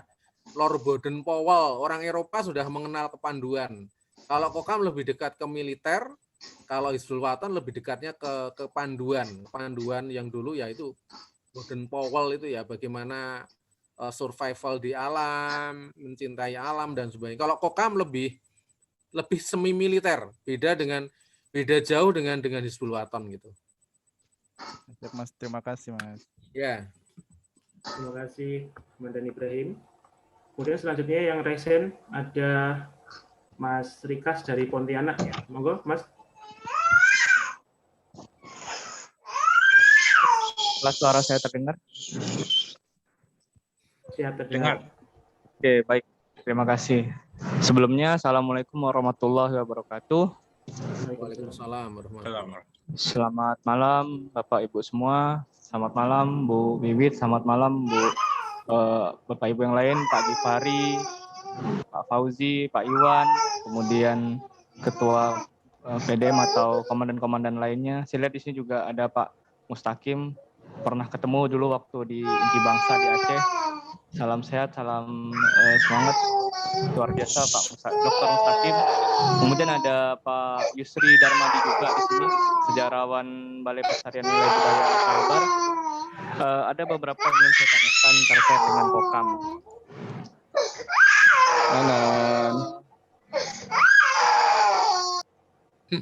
Oke, baik. Oke, baik. Yang pertama yang ingin saya tanya pada Kokam, sebenarnya saya ini masih bingung juga ya Bapak Ibu. Oh ya, mohon maaf, perkenalkan saya dari Pontianak, saat ini mengajar di SMA Muhammadiyah 1 Pontianak. Dibilang kader ya tidak juga gitu, cuman dari S1 sudah berkuliah di kampus Muhammadiyah dan sampai berkarir hingga sekarang juga berkarir di AUM. Yang ingin saya tanyakan yang pertama adalah saya masih bingung, sebenarnya saya cukup masih bingung ya, apa sih perbedaan antara Kokam, Pemuda Muhammadiyah dan AMM? Apakah mereka ini memang sendiri-sendiri, terutama Pemuda Muhammadiyah dan AMM, atau sebenarnya Pemuda Muhammadiyah dan AMM itu satu organisasi yang sama? Nah itu saya masih bingung mana membedakannya antara Kokam, AMM dan Pemuda Muhammadiyah. Barangkali Bapak Ibu bisa bantu menjawab. Kemudian yang kedua adalah apakah ada perhitungan secara matematis terbaru sebenarnya jumlah Kokam se-Indonesia itu berapa? Apakah lebih banyak atau sama atau lebih sedikit dibandingkan dengan organisasi-organisasi paramiliter lain yang ada di Indonesia ya? Seperti contoh misalnya yang paling kita ketahui kan yang loreng oren ya, Bapak Ibu kan Bapak Ibu udah tahu semua lah loreng oren itu apa gitu kan. Kemudian loreng hijau dan loreng biru juga mulai ada gitu. Loreng biru saya nggak tahu itu paramiliter dari organisasi atau partai, saya juga nggak ngerti juga. Ada loreng hijau gitu kan. Loreng biru gitu kan. Nah, kemudian yang ketiga pertanyaan saya adalah terkait adanya undang-undang bela negara. Nah, itu bagaimana peran Kokam saat ini dalam meramaikan pembentukan komponen cadangan? Mengingat tadi dijelaskan oleh Pak Iwan bahwa Kokam sangat dekat sekali hubungannya dengan militer. Nah, ini apakah masih pembentukan komponen cadangan sekarang yang digaungkan atau program pemerintah, apakah Kokam ini juga diajak untuk membentuk bagian komponen cadangan? Kalau menurut saya begini Bapak Ibu, kita mencontoh dari beberapa negara yang mewajibkan wajib militer di beberapa negara. Nah, itu biasa beberapa sekolah atau universitas itu dia punya batalion-batalion sendiri-sendiri. Nah, apakah Kokam juga berencana membentuk seperti itu, misalnya batalion Kokam di Kalbar atau batalion Kokam di Pontianak, sehingga lebih mudah mengorganisirnya apabila terjadi sesuatu hal yang mungkin memang ya kita tidak berharap ya, tapi tidak diinginkan gitu. Mungkin itu saja Bapak Ibu pertanyaan dari saya. Mohon maaf kalau banyak bertanya. Terima kasih. Assalamualaikum warahmatullahi wabarakatuh. Waalaikumsalam warahmatullahi wabarakatuh. Ya, terima kasih Mas Fikras. Mungkin sama Mas Iwan bisa langsung dijawab ya. Ada 3 pertanyaan tadi tentang perbedaan AMM, Kokam, kemudian jumlah Kokam, dan yang ketiga tentang Komcat ya. Monggo Mas Iwan. Oke, saya jawab singkat ya, nggak apa-apa lah. Ini semi organisasi. Forum Muhammadiyah soalnya. Yang pasti pemuda Muhammadiyah itu anaknya Muhammadiyah. Muhammadiyah itu punya anak jumlahnya 7, yang khusus 1 namanya Aisyah. Lalu pemuda itu punya bidangnya Kokam. Jadinya kalau mau membedakan antara Kokam dan pemuda itu, Kokam itu bagian dari pemuda Muhammadiyah, bukan sendiri dengan Muhammadiyah. Artinya bagian dari pemuda. Jadi nggak ada yang namanya ketua Kokam, itu nggak ada, namanya komandan. Nah, komandan itu nanti ya anak buahnya dari ketua pemuda Muhammadiyah. Kalau AMM itu bukan organisasi, karena nggak ada ADART-nya, itu forum aja. Seperti halnya kalau ada BEM ya, BEM kan ada BEM Jabodetabek ya, anggap aja itulah forum Badan Eksekutif Mahasiswa. Seperti halnya adalah Angkatan Muda Muhammadiyah, Ortom Muhammadiyah itu yang muda itu ada 4, ada PM, NA, IPM, dan IMM. Nah, itu lalu bentuk forum namanya adalah Angkatan Muda Muhammadiyah. Ya, AMM itu bukan organisasi. Selanjutnya yang bela negara ya, saya agak lupa ya pertanyaan kedua. Secara prinsip kita pasif aja untuk yang bela negara. Artinya kita tidak lobby untuk bela negara. Saya komunikasi sih berkaitan dengan bela negara itu. Kalau sekarang bela negara itu hanya 1.000 orang yang dicari di Jawa dulu. Mungkin besok baru luar Jawa. Sehingga kalau kemarin ada teman-teman yang ingin daftar, secara prinsip kami aktif untuk menginfokan bagi teman-teman Kokam yang ingin daftar silahkan, tapi tidak ada kuota khusus bagi anggota Kokam untuk ikut ke bela negara. Sehingga ada beberapa anggota Kokam di tingkat wilayah yang ikut sih, tingkat cabang dan sebagainya, itu yang ikut lolos ke bela negara. Tapi jumlahnya kan nggak banyak, itu hanya 1.000 orang untuk tahun ini yang lolos untuk bela negara. Bukan jumlahnya puluhan ribu kan mungkin bisa mobilisir ya. Secara prinsip kita pasif aja, nggak terlalu aktif berkaitan dengan bela negara itu. Tapi kalau ditanya oleh anggota baru kita jawab, oh ini kalau mau ikut, ini syaratnya dan sebagainya, prinsipnya itu. Pertanyaan kedua, lali aku. Jumlah personel Kokam. Jadi oh ya, saya pernah ditanya itu sama mahasiswa Paramadina, berapa jumlah anggota Kokam. Lalu saya tanya ke yang yang penelitian dari Paramadina. Pernah bertanya belum kamu jumlah anggota Banser? Oh iya, saya pernah bertanya Mas, jumlahnya sekitar 1 juta kata anggota Banser. Ya kita 2/3-nya lah kira-kira gitu. Itu hanya gojekan aja. Tapi kita nggak sampai jumlahnya itu. Kalau saya hitung secara hitung-hitungan itu anggota Kokam itu maksimal itu sekitar 100.000. Itu yang baik yang aktif dan tidak aktif di Indonesia itu sekitar 100.000. Saya bagi sesuai dengan yang paling besar itu Jawa Tengah, selanjutnya Jawa Timur, lalu sampai provinsi-provinsi yang kecil. Artinya provinsi yang kecil jumlah anggota Muhammadiyahnya ya kira-kira itu yang aktif dan tidak aktif itu 100.000 ya. Ya 100.000 ya banyak juga sih. Cuma kalau pengen lebih banyak lagi memang harus memperbanyak diklat SAR ya, sehingga jumlahnya bisa lebih banyak.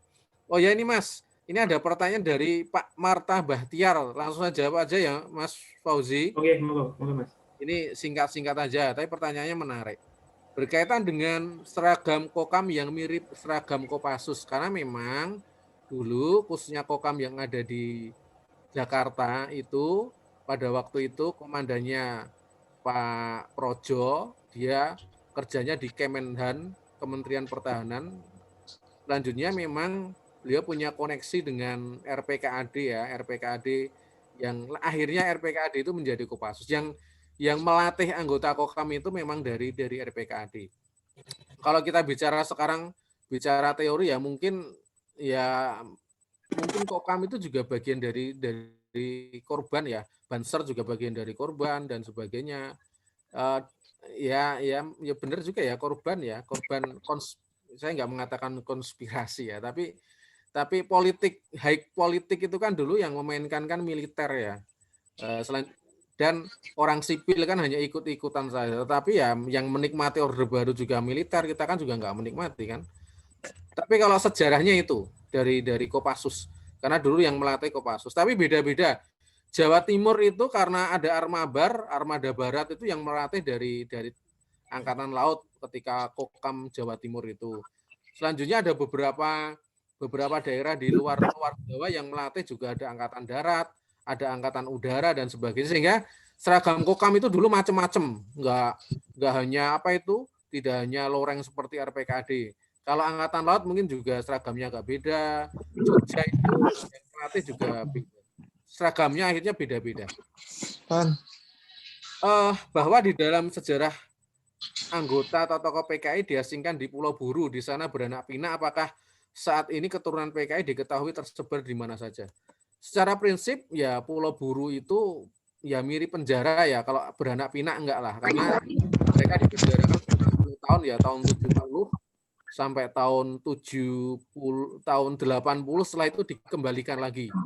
Tokoh-tokohnya kan banyak kan, ada Pram, ada Hersi Setiawan dan sebagainya.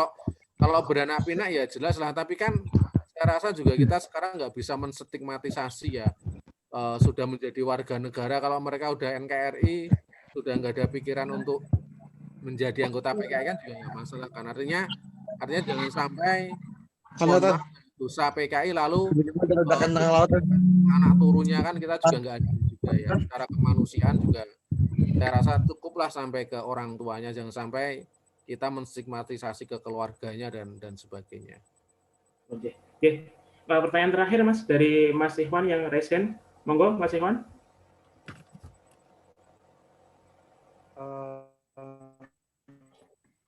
Halo, selamat malam. Yang saya hormati moderator dan bos laku materi. Apakah jelas suara saya? Jelas. Halo. Ya jelas, Mas Ikhwan. Monggo silakan. Jelas.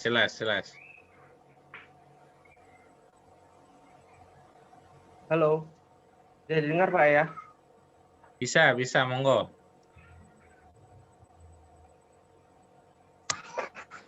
Sebelumnya yang saya hormati Pak Iwan Setiawan selaku pemateri pada malam hari ini.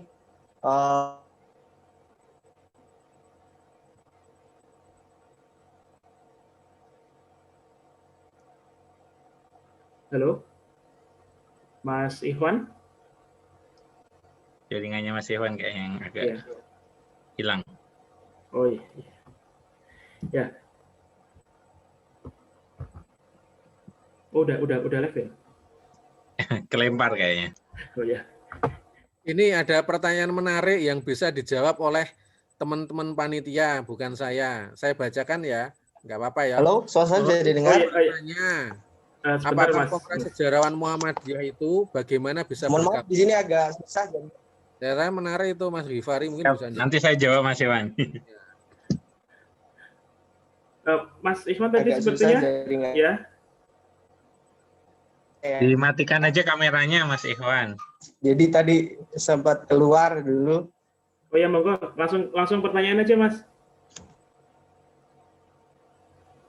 Mas Ikhwan. Sepertinya hilang lagi ya. Halo. Dimatikan aja kameranya Mas kalau nggak stabil jaringannya. Iya. Oh iya. Jelas suara saya? Iya, jelas. Mohon maaf. Jelas, Mas. Lanjut pertanyaan, monggo. Pertama perkenalkan, nama saya Muhammad Ikhwan. Saya dari Al-Wasat Institute, lembaga pengkajian keilmuan keislaman. Beliau juga sekretaris di LDK Pimpinan Pusat Muhammadiyah. Pertama saya mau bertanya mengenai soal, mungkin jelas ya suara saya ya? Jelas. Lanjut. Mungkin pertanyaannya agak spekulatif yang lebih general begitu ya dibandingkan mungkin pembahasan ataupun pertanyaan-pertanyaan yang sebelumnya sudah disampaikan. Tapi saya pikir semoga pertanyaan ini bisa menjadi bahan refleksi dan bahan pembelajaran untuk kita bersama. Sebelumnya saya merupakan kader Ikatan Mahasiswa Muhammadiyah di Kabupaten Banyumas yang baru periode kemarin begitu purna dan sekarang aktif di Al-Wasat Institute di daerah Ciputat di Tangerang Selatan. Mengenai soal sejarah begitu ya, sudut pandang saya yang kemudian mungkin bisa mewakili sudut pandang Angkatan Muda Muhammadiyah khususnya Ikatan Mahasiswa Muhammadiyah begitu yang secara umur itu masih sangat muda begitu. Ketika ngomong sejarah kan pasti paradigmanya kan ini kan pemikiran orang-orang tua, terus juga tokoh-tokohnya juga tokoh-tokoh sangat senior begitu. Makanya ketika ngomong sejarah ataupun sejarawan jadi terbesit gambaran semacam itu. Nah, Muhammadiyah ini kan menjadi salah satu organisasi yang sangat visioner begitu ya. Dimana kalau kita melihat sejarah juga salah satu gerakan-gerakan Muhammadiyah yang menjadi ciri khasnya itu ya gerakan modernnya begitu dibandingkan organisasi-organisasi waktu itu. Dan ini kan bertolak belakang begitu dengan paradigma sejarah ataupun dengan kesan sejarah ataupun sejarawan ataupun budayawan yang kemudian secara narasi mungkin masih sama-sama mirip lah. Nah, pertanyaan saya bagaimana kemudian merelasikan karakter Muhammadiyah yang yang sangat visioner ini, yang sangat ciri khasnya dengan gerakan-gerakan pembaruan, di samping di sisi lain juga mampu memberikan gerakan-gerakan yang lebih membumikan gerakan-gerakan pelestarian terhadap sejarah. Nah, saya pikir di Muhammadiyah kan masih agak sangat kurang begitu karena kesan Muhammadiyah itu ya modernisasi itu tadi sangat jauh dari kesan kata sejarah, pelestarian sejarah, gerakan-gerakan pelestarian sejarah dan sebagainya. Itu mungkin pertanyaan dari saya, kurang lebihnya mohon maaf. Dan sekali lagi mohon maaf tadi ada kendala teknis. Terima kasih. Wassalamualaikum warahmatullahi wabarakatuh. Waalaikumsalam warahmatullahi wabarakatuh. Terima kasih Mas Iwan. Moga Mas Iwan bisa langsung direspon ya. Ya, Alis Syariat itu nulis artikel ya, judulnya itu adalah Sejarah Masa Depan. Wah, menarik itu menurut saya ya.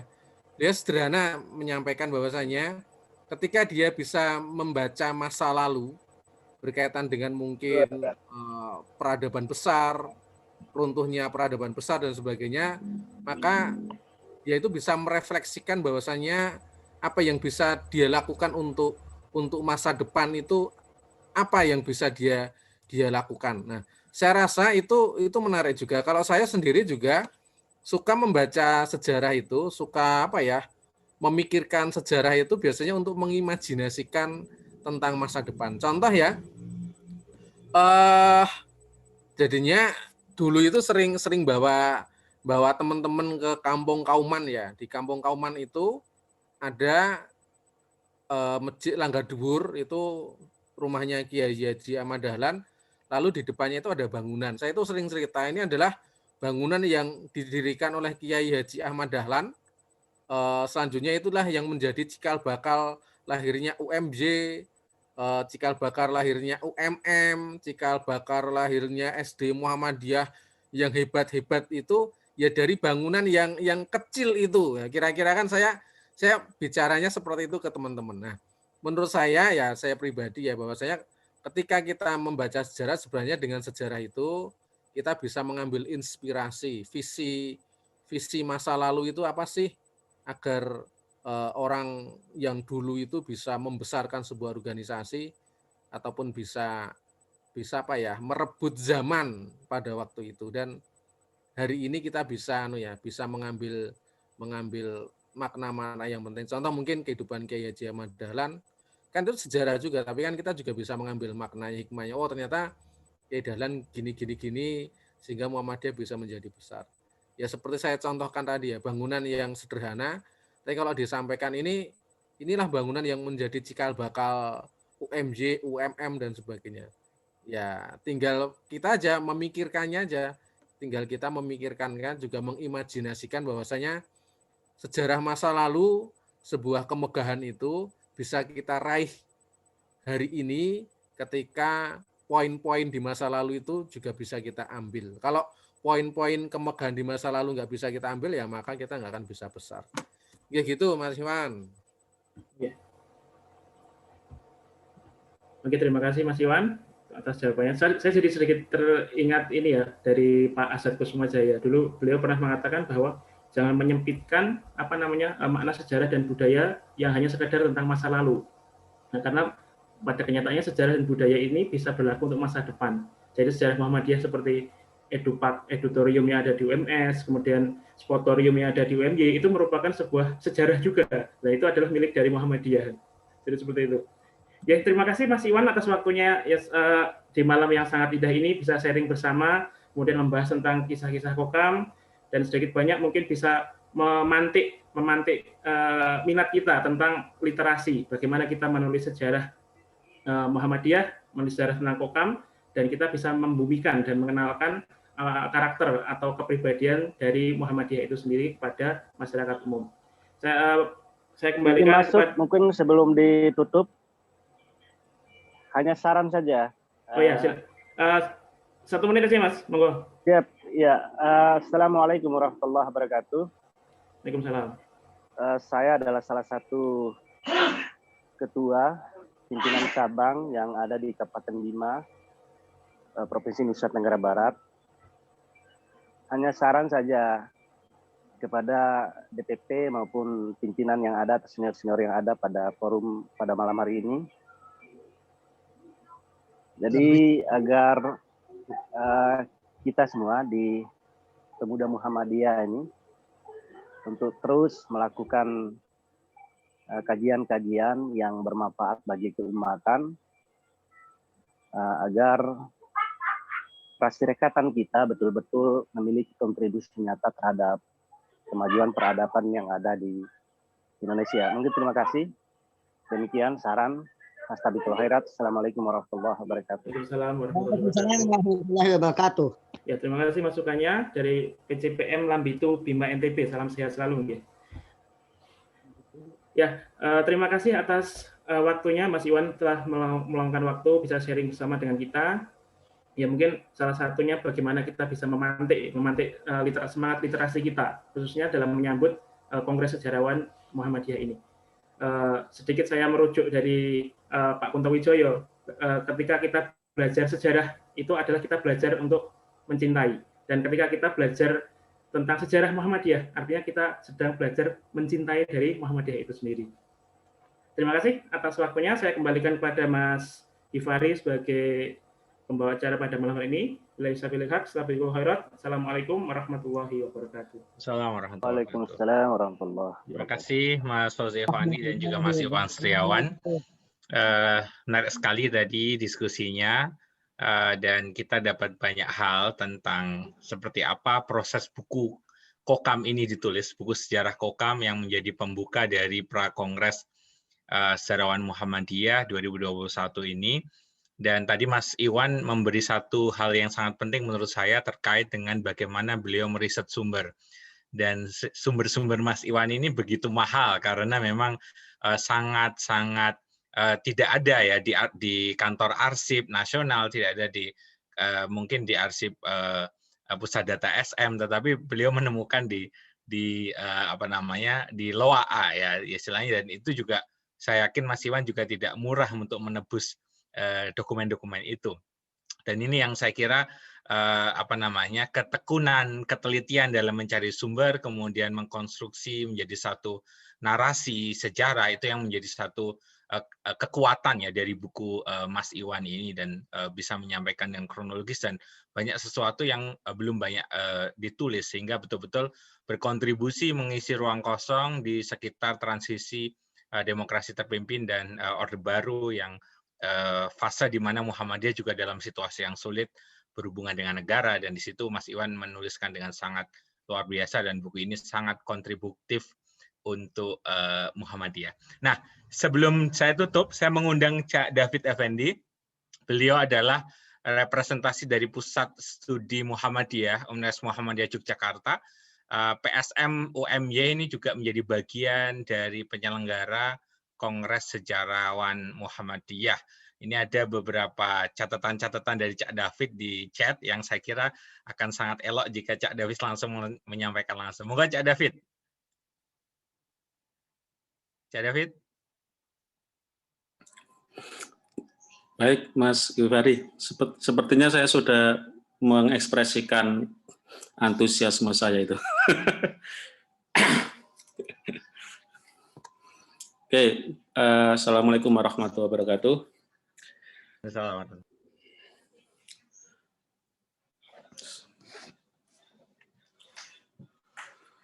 Terima kasih MPI PP Muhammadiyah, Bu De Wiwit, tadi ada Prof. Safik juga, Mas Yuris, dan teman-teman sejarah, penulis sejarah, Mas Mustaqim di Gresik, yang luar biasa. Saya sudah membaca bukunya, tesisnya dulu. Waktu meneliti Kota Gede, saya ketemu tesis Mas Mustaqim di FIB ya, FIB UGM. Dan lain-lain. Saya termasuk, kalau Bu Dewi tadi bilang temannya sejarawan, saya ini ya suka berteman dengan sejarawan, senang mengoleksi buku-buku sejarah dan sebagainya. Makanya sebetulnya saya menulis skripsi tentang Kota Gede, tapi memang tidak spesifik Muhammadiyah, tapi sejarah masyarakat ekonominya ya, atau bisa disebut sejarah borjuasi di Kota Gede. Tapi banyak saran, termasuk dari Profesor Elis Due di Hawaii dulu, agar dikembangkan sebagai tulisan yang serius gitu. Cuman saya kan enggak di sejarah, enggak di antropologi atau di sejarah. Baik, Mas Givari, singkat saja. Terima kasih Mas Iwan. Saya kira ada keunikan yang sangat penting ya. Mas Iwan adalah representasi anak muda yang menulis sejarah gerakan anak muda. Ya, kalau dikembangkan ke dalam konteks politik bahasa, mungkin Mas Iwan ini juga akan mewarisi gaya-gaya Pak Ben itu, yang tertarik pada gerakan anak muda gitu ya, Benedict Anderson maksud saya. Itu sangat banyak hal yang bisa dikembangkan ya dari karya Mas Iwan ini. Ini akan mendorong banyak karya anak-anak muda di Muhammadiyah seharusnya untuk bergiat mengarsipkan atau menuliskan sejarah pergerakannya. Termasuk di Nasyidul Aisyah, Mas Givari, saya, Mas Iwan, Mas Muarif juga turut serta mendampingi Nasyidul Aisyah yang sampai hari ini memang belum launching sejarah yang betul. Ada Bude, senyum-senyum Bude Wiwit. Belum mempunyai buku sejarah yang betul-betul menunjukkan merepresentasikan kiprah dalam sejarahnya gitu ya. Minggu depan Cak David. Punyanya Bu Samsiatun. Baik, intinya Pusat Studi Muhammadiyah belum lama, 2 hari yang lalu rapat karena mengingat ajakan untuk kolaborasi dari MPI. Sudah kita sampaikan ke Bapak Rektor juga, insya Allah sangat support. Dan kalau bisa nanti outputnya kalau perlu menerbitkan buku-buku dari peserta kongres, bagaimana caranya kita nanti membentuk dewan kurator atau apa, nanti Mas Mustaqim atau penulis-penulis senior kita libatkan, sehingga penulis-penulis muda, skripsi atau tesis yang tersebar di berbagai tempat itu dapat diapresiasi sedemikian rupa, kemudian penulisnya juga semakin confident ya, semakin pede karena telah melalui review gitu bahasanya ya, telah melalui tahapan review dari secara metodologi, secara substansi, tentu itu akan menjadi satu gebrakan tersendiri dari Kongres Sejarah Muhammadiyah. Termasuk mendorong PTMA punya prodi sejarah. Biar jadi rekomendasi kongres Cak David. Bicara sejarah, kita nggak punya prodi rekomendasi itu. Saya kira itu Bapak Ibu semua, intinya Pusat Studi Muhammadiyah UMY akan sangat support road to Kongres Sejarah Muhammadiyah ini. Mudah-mudahan kita diberi kesempatan untuk memperlancar atau memperkuat proyek besar ini, proyek bersejarah monumental ini, Kongres Sejarah yang akan menghasilkan banyak rekomendasi, dan tentu saja harus menjadi wahana untuk mengapresiasi karya ya. Kalau perlu ada undangan khusus untuk penulis buku sejarah Muhammadiyah, harus dapat undangan istimewa gitu dari kongres ini. Termasuk yang sedang meriset ya, baik itu skripsi maupun karya ilmiah guru ataupun dosen atau penulis lainnya. Saya kira itu Mas Yoris, mohon maaf. Saya kira nanti kita akan bicarakan lebih lengkap bagaimana persiapan kongresnya.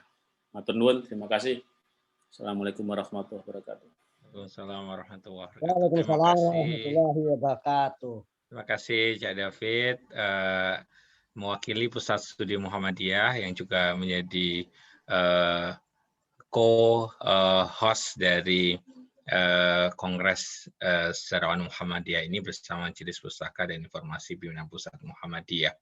Baik, sebelum saya akhiri, jadi seperti yang saya sampaikan di awal, bahwasanya adalah baru tahap awal dari perjalanan panjang.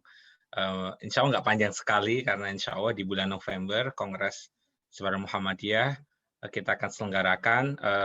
Sesuai rencana kami, Cak David, kita akan mengundang periset Muhammadiyah, penulis buku-buku Muhammadiyah, sejarawan Muhammadiyah, lebih khusus memang penulis buku sejarah Muhammadiyah ya Cak David, yang kemudian nanti semoga menjadi satu wadah yang akan sangat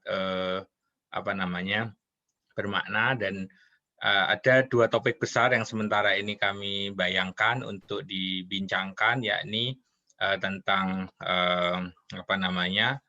historiografi Muhammadiyah, dan juga tentang bagaimana Muhammadiyah menyajikan sejarah di sekolah ya, dengan cara yang menarik, yang atraktif, itu. Dan nanti tema ini masih berkembang, dan nanti juga kami akan terus meminta saran nasihat dari para senior. Nah, ini kami pekan lalu sudah sowan ke Prof. Purnawan, Mbak Sundoro Uner, dan mendapat banyak feedback, dan juga nanti setiap pekan kami silaturahmi ke sejarawan senior. Nanti juga Pak Mustaqim juga kami mohon waktu untuk minta arahan gitu ya, dan juga ke semua senior-senior yang ada di di sini begitu. Bu Wit, ada sesuatu yang mau disampaikan lagi barangkali, monggo sebelum ditutup. Mungkin sedikit terima kasih Mas Givari dan juga teman-teman semuanya. Mudah-mudahan Pak Syafiq juga masih ada di sini. Pak Syafiq masih ada di sini, dan tentunya Pak Syafiq ini sebenarnya MPI itu sudah beberapa kali ingin mendorong bekerja sama dengan Dikti untuk bisa mendirikan merekomendasikan PTM itu memiliki prodi sejarah, karena memang tampaknya belum, hanya ada satu ya di UMJ, itu aja pendidikan sejarah. Jadi kita berharap nanti adanya Kongres Sejarawan Muhammadiyah ini, salah satu rekomendasi yang bisa dimunculkan adalah berdirinya prodi sejarah di beberapa PTM. Kemudian itu nanti akan bisa kita tindak lanjuti meskipun periode depan dengan berkolaborasi dengan Dikti. Saya hanya ingat pada saat ini juga kalau ada Mas Teguh, ketika kami datang ke Jawa Timur dan bagaimana kemudian Mas Najib almarhum itu sangat support sekali dalam konteks penulisan sejarah, dan beliau itu menurut saya berhasil menggerakkan sejarawan baik itu yang ada di Muhammadiyah maupun ada di PTN, yang ada di perguruan tinggi negeri, untuk bisa berkontribusi dalam penulisan sejarah Jawa Timur, sehingga memunculkan buku yang sangat luar biasa. Nah, model ini sebenarnya juga kemarin sempat diusulkan oleh Pak Munir Mulkan, bagaimana kemudian ada sinergi dalam setiap penulisan itu, ada sinergi dengan perguruan tinggi. Nah, ini akan menjadi efektif ketika PTM kita punya prodi sejarah juga. Jadi mudah-mudahan ini akan menjadi salah satu rekomendasi yang bisa kita lakukan di dalam kongres ini. Dan Mas Ghifari, kebetulan ada Pak Syafiq. Sebenarnya kita mohonkan bisa ada speech dari Pak Syafiq. Ini Ketua PP Muhammadiyah untuk bisa. Ini kebetulan Pak Dadang, beliau mungkin ada halangan jadi tidak bisa mendampingi kita. Tetapi insya Allah minggu depan saya akan matur kepada Pak Dadang untuk bisa rawuh di dalam forum yang sangat luar biasa ini. Mungkin bisa diberikan kepada Pak Syafiq, Pak Mas Ghifari sebelum di. Monggo Prof. Syafiq Mugni untuk menyampaikan epilog mungkin untuk diskusi kita yang perdana ini menyongsong Kongres Sejarawan Muhammadiyah 2021. Monggo Prof. Syafiq. Ya, terima kasih tanpa video ya. Hanya muncul fotonya saja. Saya senang sekali melihat rencana untuk mengadakan Kongres Sejarah atau Sejarawan Muhammadiyah, karena itu sangat penting bagi kita semua. Kita harus meramaikan jagat literasi ini dengan literatur Muhammadiyah, sehingga ini memudahkan banyak periset-periset dari berbagai negara yang tertarik untuk menulis Muhammadiyah karena telah banyak bahan-bahan yang tersedia. Nah, ini sangat penting ada kolaborasi antara seluruh komponen di dalam Muhammadiyah. Misalnya bagaimana PTM itu yang sekalipun sampai sekarang belum ada prodi sejarah, tetapi bisa melalui prodi-prodi yang lain, apakah itu ilmu sosial atau humaniora yang lain, demikian juga ilmu kependidikan misalnya, itu bisa melihat Muhammadiyah. Dan perguruan tinggi selayaknya memberikan beasiswa khusus kepada para mahasiswa, baik itu program S1 atau S2, syukur-syukur kalau S3, beasiswa itu akan memberikan dorongan meneliti lebih banyak tentang Muhammadiyah ini. Kemudian tentu ini juga merupakan proyek yang besar dan kita seharusnya sudah bisa mulai dengan membedah buku-buku atau karya-karya tulis dalam bentuk tesis disertasi baik di dalam maupun di luar negeri untuk kita bahas secara rutin. Misalnya kalau kita rencana mengadakan acara ini setiap minggu, kita bisa agendakan karena banyak juga penulis-penulis yang mungkin hanya dalam bentuk artikel dalam sebuah jurnal ataupun dalam bentuk monograf, itu yang ditulis oleh peneliti-peneliti asing dalam berbagai bahasa Inggris maupun bahasa Arab misalnya. Ini kekayaan yang harus kita himpun, dan syukur insya Allah ini sudah ada rencana saya kira bagi Museum Muhammadiyah untuk khusus mengkoleksi bahan-bahan literatur tentang Muhammadiyah dalam berbagai bentuknya.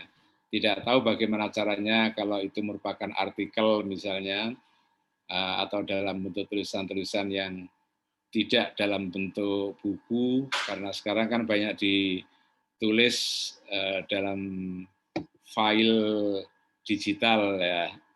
Tapi saya kira tentu sudah punya cara tersendiri bagaimana museum ini, terutama Mbak Wiwit ini, untuk bisa mengkoleksi, menghimpun itu semua, sehingga perpustakaan tidak hanya dihadiri oleh pengunjung awam yang ingin melihat secara visual benda-benda warisan, foto-foto, tetapi juga peneliti-peneliti yang ingin mendapatkan literatur tentang Persyarikatan Muhammadiyah.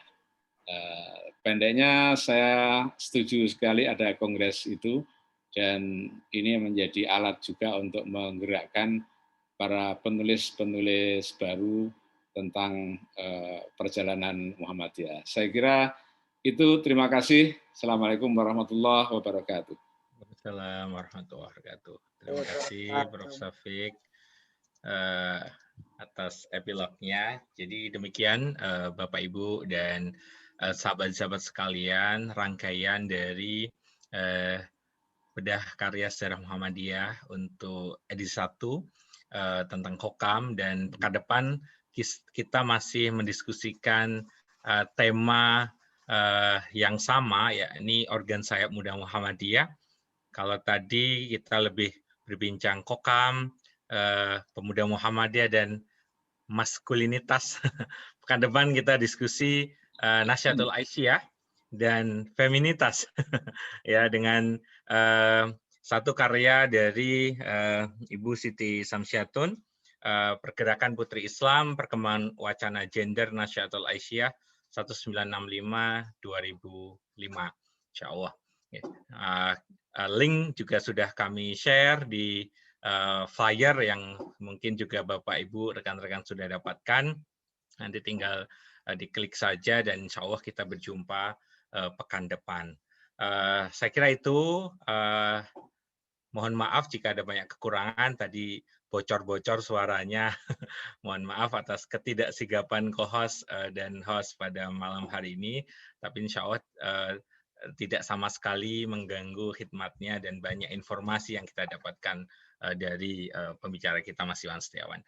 Terima kasih, insya Allah kita berjumpa di pekan depan. Nasrun minallah wa fathun qarib wa basiril mu'minin fastabil khairat. Assalamualaikum warahmatullahi wabarakatuh. Waalaikumsalam warahmatullahi wabarakatuh. Nuwun hadirnya rekan-rekan. Terima kasih semua. Nuwun Bude, Ya. dan sehat. Prof. Safik. Ini perempuannya nggak ada. Ada Bu, ada ya? banyak kok. Tadi ada beberapa yang nanya, nggak sempat terbaca juga. Saya izin dulu, Bu Wiwit. Ya. Pak Mustaqim, benjang kami janjian ya Pak. Siap. Aduh, saya kangen ke Gresik nih Pak Mustaqim. Oh iya, monggo. Lagi zona hitam. Nah ini. Mohon maaf Bapak-bapak, Ibu-ibu yang tadi Waalaikumsalam. dibacakan. Terima kasih ilmunya. Salam dari Bali. Woi, Mas Aldilas. Ya, Pak Mustaqim ikut bela sungkawa Pak Mustaqim. Pak Mustaqim dari Pacitan ikut bela sungkawa atas meninggalnya Ketua PDA Gresik ya. Oh ya. Ini banyak sekali ya kader-kader kita itu yang. Iya tadi Bu Uswatun Hasanah ya, Ketua PDA Gresik. Beritanya meninggal dunia tadi yang kami terima. Suaminya duluan beberapa kali yang lalu, Pak Kader. Kami dari Pacitan itu Bulwatan, Pak. Terima kasih. Mohon maaf. Fulia Wasifa. Malam ya. Matur nuwun semuanya, kita ketemu minggu depan dengan tema perempuan. Assalamualaikum. Insya duit. Rif. Matur nuwun Mas Ihsan, teman-teman semua. Mas Iwan. Siap. Pamit undur diri, rencang-rencang.